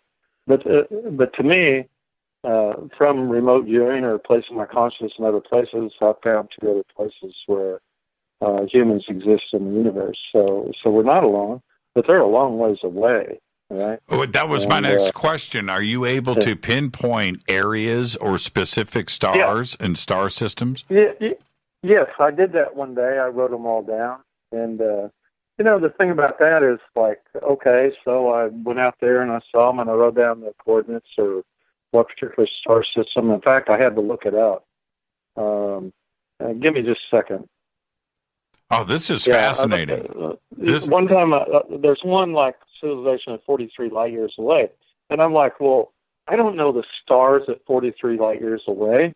So I had to go to the internet and look up stars at the 43.1 light years away. And I found a star system there. And it calibrated and felt right, or whatever, remote viewing language you want to use. But basically, that's where that civilization exists. And so I wrote down, that one and where the other one, which is a lot farther. It's 106.7 light years away. And, like I can pinpoint them, and I can place my consciousness there to some degree. But again, these were things that they didn't interest me that so much as like maybe helping somebody that had an injury or an illness. One was, let me jump in. Come to that. Randy, let me jump in really quick. You said 40.1 light years, and the other one was 100 and what? Just a second. Well, 106.3, 2.7, 106.27 light years away. 106. And you can go to a star chart and kind of go looking around and probably find these. Well, I do and this. The other one was 40.1, like I said. I do this all the time. I can get it down to the 40.1324, decimal point, to lock it in. And that's part of the process of doing remote viewing. Is you want to bring it into number one reality, which is basically numbers. So and these two star systems, you were able to see intelligent life, humans. Yes. Now, humans. Now, as what we would view as humans. Okay, and this is what is interesting about these two numbers here. That if this is indeed the case, and I believe that it is entirely possible, they would know about us. And there are reasons for that. One, our radio signals would have reached them, right? Our radio and television signals, 40.1 light years from Earth. That's 40 years that our radio waves would travel. And if we got any return signals, right, if they heard that signal from this 40.1, quite possibly their return signals would be reaching us very soon. That is fascinating. The 106, that is out on the edge of, because we started broadcasting radio, 110 years ago, 120, Marconi and Tesla. But we wouldn't have received their signals yet, but they would certainly know that we exist. When you were there, when your consciousness was there, was there anything indicating that they knew of us? Yes, but one of the things, when I was describing getting rid of spatial dimensions and time dimensions, the ability to transfer space becomes restating your position. So the idea that you're stuck with the speed of light as a basis for travel in the universe is erroneous. Okay, so we're not limited by that, and in the same way, just because we know how to talk physical language and transmit radio waves doesn't mean that 100 years from now we would use the same things. And of course, this is where we get into awareness. Conversations that occur in awareness are not carried on verbally, right? So, and so same thing, travel to these star systems is not carried on necessarily with a physicality. It becomes a dimensional issue and gets into a whole lot of stuff that we would have to spend a lot of time talking about. But it would have to be that way, Randy. There wouldn't be another way around it. Well, that's our advancement. It's like, if you take where we are and where we're going, I mean, people don't ever ask, what is the evolutionary, and I don't mean that in a physicality way. What is the evolutionary consciousness that of the path we're on? And if you look at it that way, it doesn't take much for anybody to sit down and see themselves forward. Well, seeing yourself forward and seeing yourself on a different planet is basically the same technique. But people want to know techniques for this. And seeing yourself in your living room, that becomes, I'll give you another technique. Open your eyes, you're in your studio. Close your eyes and you're in your bedroom. Close your eyes, open your eyes when you're in bedroom. Close your eyes, you're at your studio. And like you do 3 places. And if you keep going back and forth, like I'm sitting in my living room, but I close my eyes and now I'm in my studio, then eventually that becomes true. So that just the idea of closing your eyes puts you in a different place with all your senses and all your information and all your awareness. So that's one of the basic beginning techniques. And what you do is you turn your head to the right, and you're in your studio. You turn back to center, open your eyes. You're in your bedroom or something. Turn your eyes to the left, and you pick the third place. And so this becomes a very basic technique where you learn these techniques. And of course, once you learn those 3 places, you pick up a 4th one, and that can be Mars or anywhere. But eventually you will train yourself to be there. That's the language. You train yourself to be here. Ken Key said that in San Francisco, be here now. But the way I teach is be there now. And wouldn't that be the communication of the future for us and an advanced civilization like these 2 star systems that you just pointed out? They certainly would understand that. They wouldn't communicate at the speed of light with radio waves, right? They would communicate at the speed of thought, instantaneously, entanglement, if I'm understanding you correctly. Right. And if you're going to entangle consciousness, then you're going to communicate. And we know this, mothers with their children, somebody that you're very connected to that just passed away, let's say, and you have this instant sense or contact with them. I mean, when my mother passed away, it's like instantly I go, Mom, what's going on? I go, are you okay? And she goes, yes. And I go, well, is there anything you want me to do? And she goes, yeah, I'll take care of your sister. And immediately the phone rings, and my other sister calls and says, well, Mother just passed away. And I go, yeah, I know, I was talking to her. So there's disembodied consciousness, doesn't have a physicality, but communication is going on. So what about somebody on a different planet? I don't need a physical body to communicate with them because I'm doing it with consciousness. We underestimate what we're capable of and what our future is with consciousness. The channeling that happens, and we're going to be going into overtime here, and we're going to discuss disclosure when we come back. But the channeling that happens with different channelers around the world, some of it is probably as fake as anything. Some of it is very real, and the communication is real. And it's coming from something off-world. It's not from here. So that is coming from another star system, possibly. Maybe it's just part of the internet of the universe, and it's just out there in the ether, in the emptiness of space. But that communication for some of these channelers is very real, isn't it? Yes. Now, there's a problem. You want to know what's on the other end of the telephone. Right. That's what we're saying. And here we go. Demons, entities, spirit attachments, disembodied consciousness, non-local consciousness. Right. All these things exist out there. And then they exist in realms, dimensions, domains. I mean, I lay the whole thing out and like, who or what are you talking to? And then here comes the key. What's the level of consciousness? We're back to Dr. Hawkins' book. What's the level of consciousness of who or what you're communicating with? And it's proper to say who or what.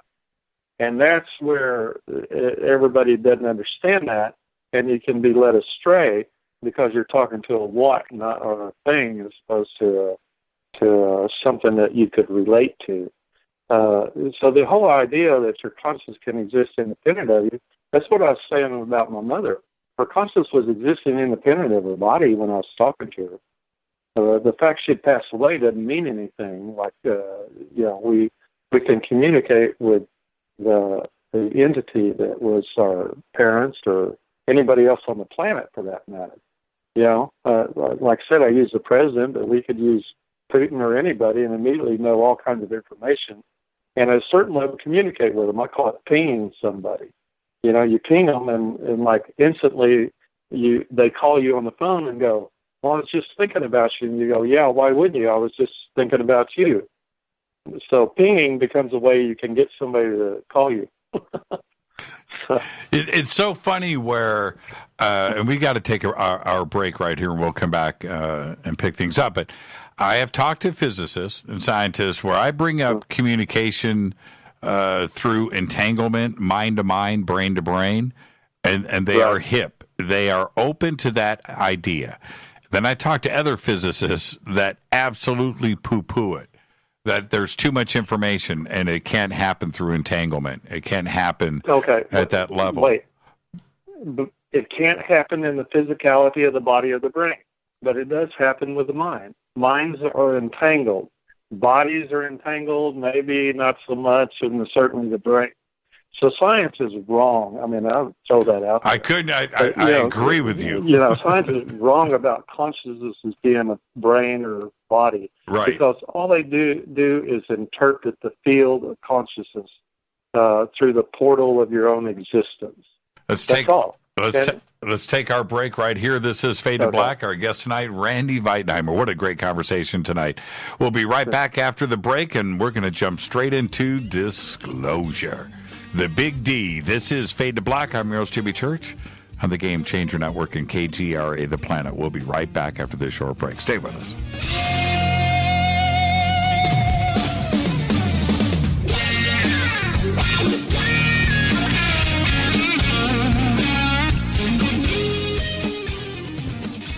Welcome back. Fade to Black. I am your host, Jimmy Church. Our guest tonight, Randy Veitenheimer. Great conversation tonight.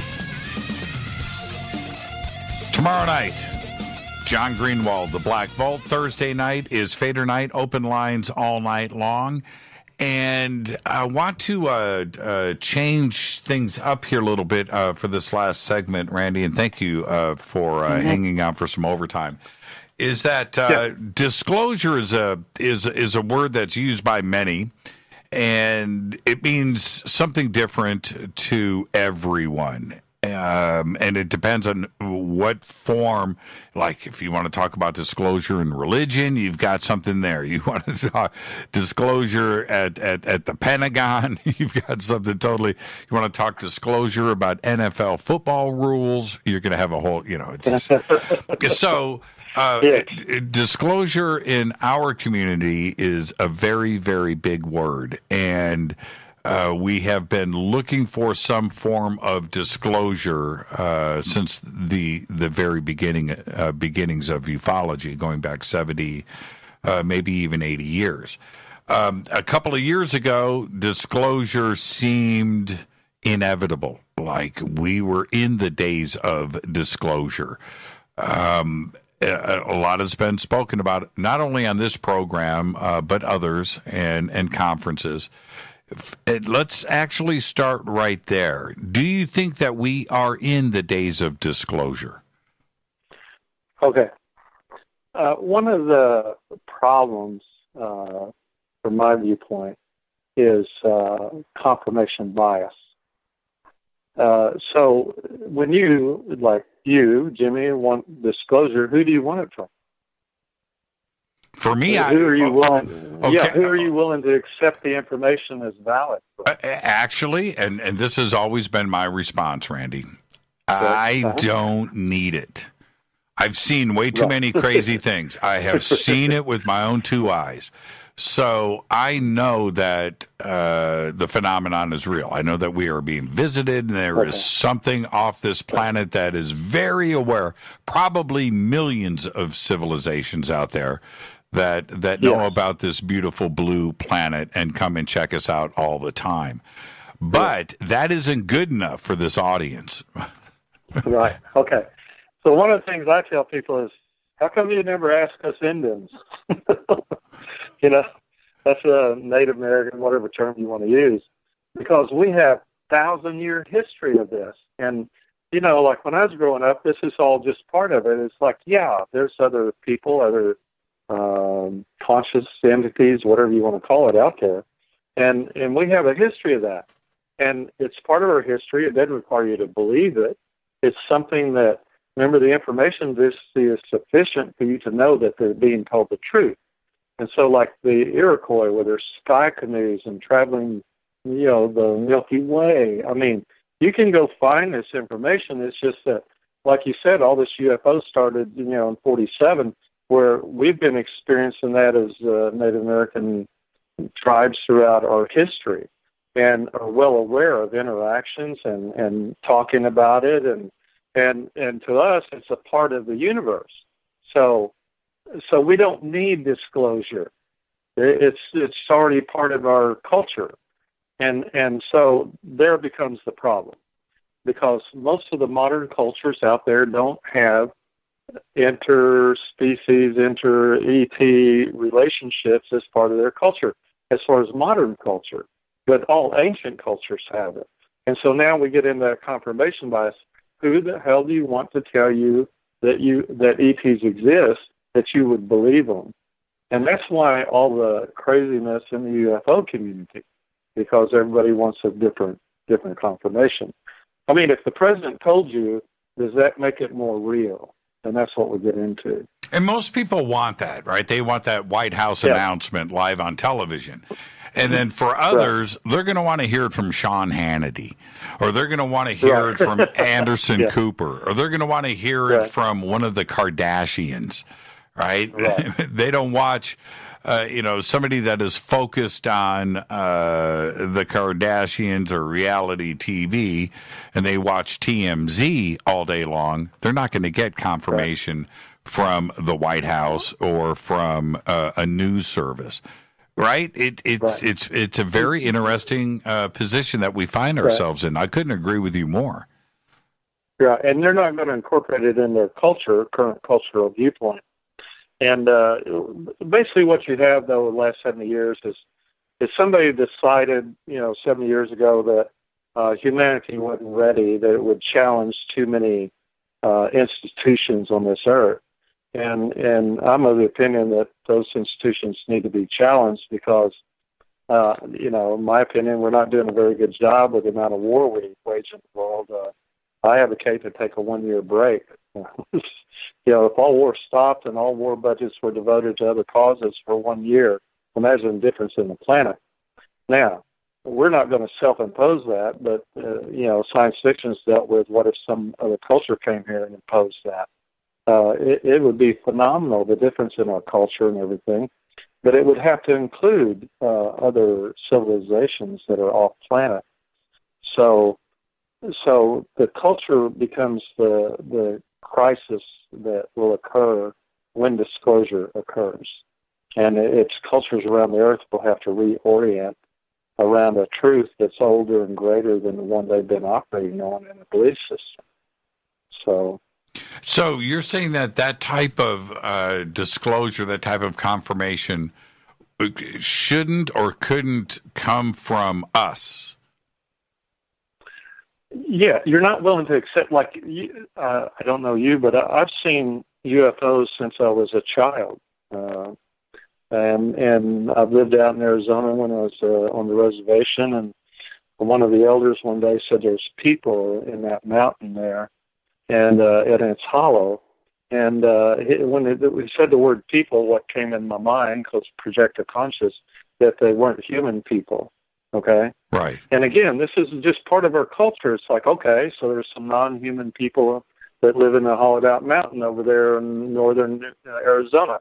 And so, again, it's just something that, like, okay, and now I have to go back to work or go back to school or whatever. But it doesn't challenge any belief systems I have that, the Earth's 5,000 years old or something, But other people will have their culture challenged, and that's hard on people because they don't have any stability in their own self. That's why to be 100% yourself. If your stability exists outside of you in a belief system or in a relationship or something, you're not going to be stable enough to handle the changes that will occur with that new type of knowledge. Right? So it represents a crisis around the planet at different levels, depending on which country and which culture you're in. So what do you feel that things would break down? And I'm specifically talking about religions or the Vatican or other institutions like Wall Street. Do these things collapse, with this kind of knowledge coming forward? Well, it's called the best way would be what's called a grace period. And that's why Emery wanted both of us to write this book. Is let's say disclosure happened tomorrow, meaning the people that are trying to suppress it lost their battle, and the people that are trying to bring out all this information came forward. It's like there needs to be declared a holiday, a week or a month or something, where everybody kind of reorients themselves. It's like, take a break and deal with the fact that, first of all, you can keep your religion, but it may not have the same validity in certain aspects in the face and light of new information. And I think that's where I believe that the resiliency of the human race is much greater, because we do face new information and incorporate it to some degree. We fight it, but I think it would be a great leveling process of that religion would become, and religion meaning sports teams, politics, and everything else in life, would become something that you would be more accepting of as something that you engage in, and not necessarily a reality that overrides your existence. That's something to think about it that way. The way that we have established ourselves with this 60-second news cycle, and being impatient. Life is complicated today. We've been talking about that all through the show tonight. And if that type of disclosure happens, especially if it came from off planet, I'm wondering what happens, not that day, but the day after. You know what I mean? Is it impactful enough to change people, or do they go, whatever, okay, well, I still got to go to work? First of all, I think in the United States, most people would be like, so what? Or already knew that or something, because here we go to information density. Look at the information density just in the last 5 years or 10 years of space movies and space themes and everything from Star Trek to Star Wars to the amount of science fiction books that have been released since the 50s. I think I've read all of them, by the way. Mm-hmm. The information density for this type of interaction has increased dramatically over the last, say, 30, 40, 50 years. And that's why disclosure's already happened. It's just whether or not you want to incorporate it into your existence and daily life and go, okay, yeah, there's other people out there, and I still have to go to work and do all these things. In other words, it shouldn't be something that interferes with your religion or your political ideals. But here's the problem. All new information brings new systems. Look at when, pardon my language, but the white people came to the United States, came to America. There was an existing culture, and it did not do well with that new information because it represented superior technology. And of course, if we do have ET and do have disclosure, we're going to be dealing with an advanced technology, and of course, there's some problems with that about how we incorporate that. So it will be disruptive, but it doesn't have to be. That's my message on it. Well, it's like you come every 4 years you go, okay, I have a new president, and supposedly within a week or two you come to terms with that. Sometimes not. Well, because there are so many, and I mean the vast majority, like probably 99% of this planet their answer would be, so what does it do for me? How does it change my life? Oh, yeah. How does it impact me? You know, when you have, you know, when you have 2 billion people on this planet that barely have electricity, that don't have internet access or a Facebook account or a job, right? 2 billion people that live in sub-poverty, really low levels of existence by modern standards. Those 2 billion people aren't even going to know what we are talking about. Right. No, the major impact is hierarchical technological systems of thought and government and science. Those are going to be tremendously impacted. And the more complex, the more you're affected. And so complex societies will be affected more than simple societies. You know, I make the statement that nothing's, I had this conversation this morning, you know, if there was disclosure, nothing's going to change in Tecumseh, Oklahoma. Right. You know, nothing's going to change in, you know, Berlin, New Mexico, or, I mean, I can just, you know, Page, Arizona. It's just not going to change. It's the aliens are here. How's your cattle doing? Right. Where do you want to go to dinner? I mean, it's not going to change at all. So, but on the complex political and government and science, and now there's some problems because they're going to have to throw out all their laws of physics. They're going to have to, you know, all their rules of government and interaction because they're faced with a higher or more technological advanced systems. Okay? Now, what happens to some of the fringe parts of society, like atheists, right? How are they impacted with this? Or the hardcore science part of, and it is a cult, where there is no magic to the universe. Everything is just mathematics. Right? This obviously is going to impact them. The flat earthers of the world, right? You know, these fringe sides of things. Okay, so let's do it this way. How many people, no matter what kind of evidence you present, would be in denial? Right? And you know, we saw this at the turn of the century. I mean, this is not new. Presented with, you know, the car, the Industrial Revolution, people just didn't believe it. And the advancement across knowledge as it spreads across the earth is not homogeneous. I mean, it's a lot better as far as being available on the internet now, but it's still not incorporated. And so the transition period, if you believed in contact or any of these other things, it's going to occur over a long period of time. But, you know, I think it was Aspinall wrote Childhood's End, and back in the 50s. That was Arthur C. Clarke. The aliens say it will take generations to come into acceptance. Right. And that's what I believe. Right.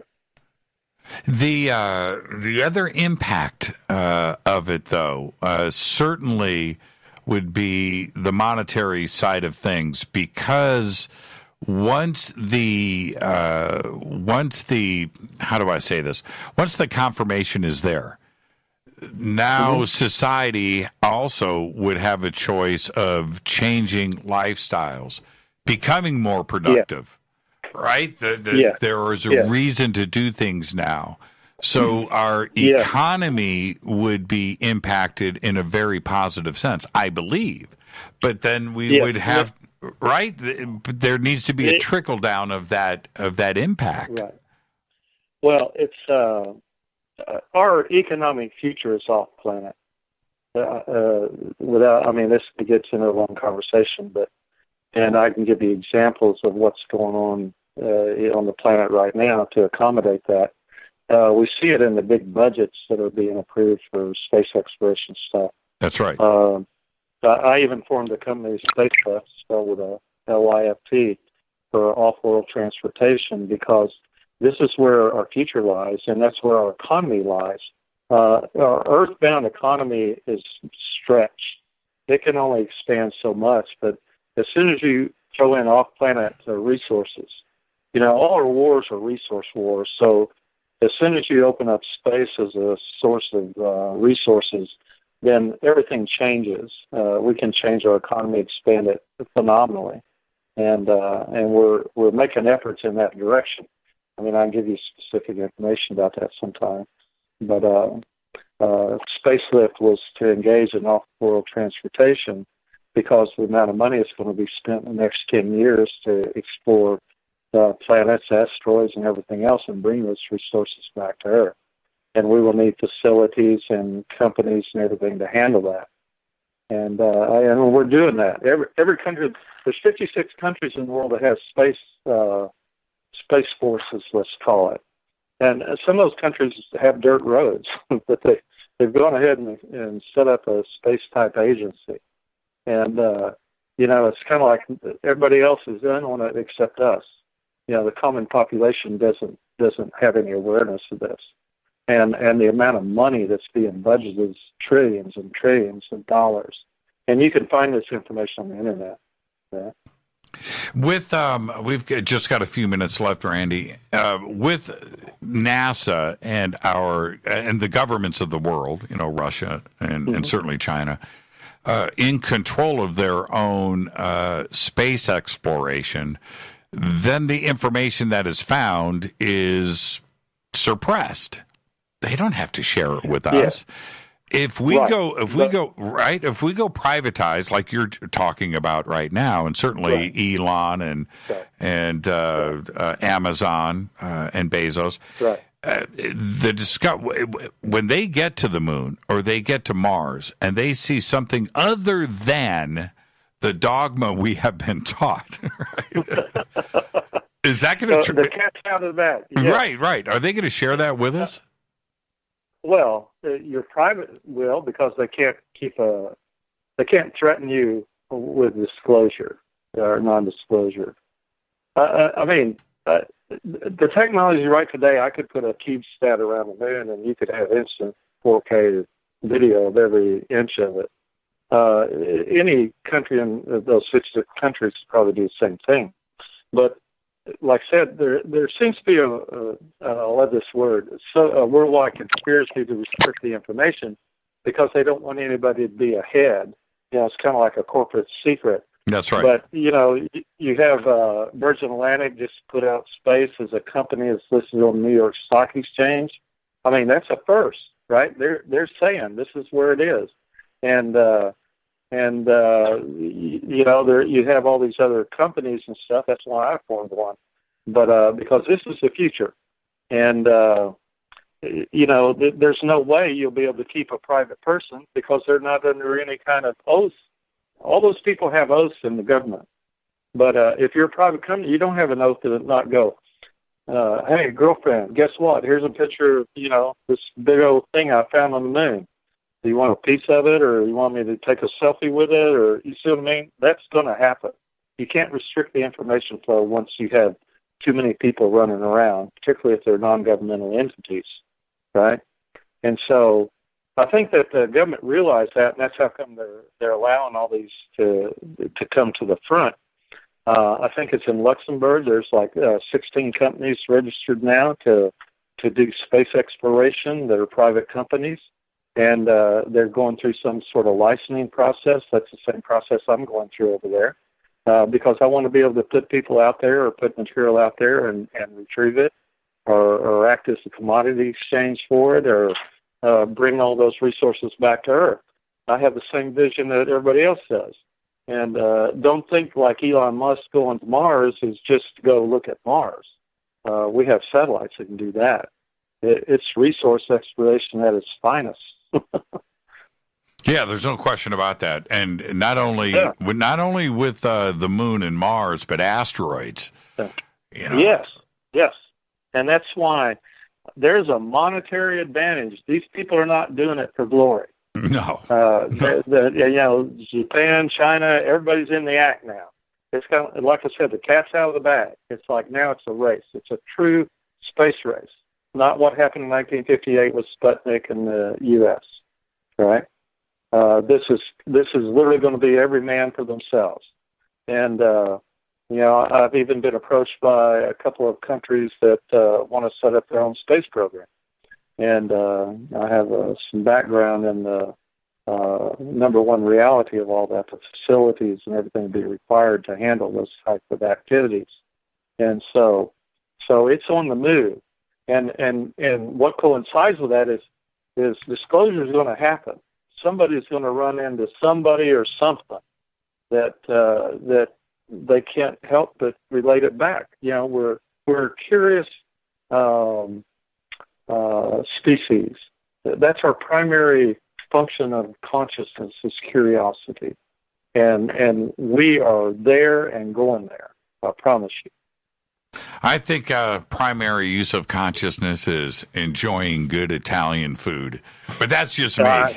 That's just me. Randy, great conversation tonight. I've got 30 seconds left, and before I let you go, where can everybody reach out to you? Well, it's Energy Doctor with a K, ENERGYDOKTOR. At me.com is my email, and then on YouTube and at Gaia it's Quantum Effect, and those are kind of primary right now. I'm just now getting in there. I'm on Instagram and Twitter and all that other stuff too, but I'm just getting started because I just now decided that maybe I should put all this information out that I've accumulated over the last 40 years. Because I think it would benefit humanity, and that's the idea behind it. Thank you. Yeah, thank you so much, Randy. And we just scratched the surface tonight with you, and I look forward to getting you back on Fade to Black, and we can focus on one subject and go deep. Thank you so much. Yes, and I thank you because I love that we can have this conversation now. 30 years ago we probably couldn't have had it. Absolutely. And, Absolutely I not. I think the future's looking good. I look forward to talking to you, sir. Yeah, thank you, Randy. Great conversation tonight. And Randy's website is over at jimmychurchradio.com. The links are right there. The links are right there for you to click on, energydoctor.com. Of course, you can check out his YouTube channel and Quantum Effect on Gaia TV. Fade to Black's executive producer is Rita Camarion. Shows produced by Hilton J. Palm, Renee, Dennis, and Bob. Announcers are Steve Harder, Gene Vitoa, Mark D. Kovar. Webmaster is Drew the Geek. Music, Doug Aldrich. Intro, Spaceboy, spaceboymusic.com. Fade to Black is produced by KJCR for the Game Changer Network, and syndication is KGRA, The Planet. This broadcast is owned and copyrighted 2019 by Fade to Black and the Game Changer Network. It cannot be rebroadcast, downloaded, copied, or used anywhere in the known universe without written permission from Fade to Black or the Game Changer Network. I'm your host, Jimmy Church. Join us tomorrow night. That's right. John Greenwald, the Black Vault, is here. Until then, everybody be safe. Go back, Lee Tappy.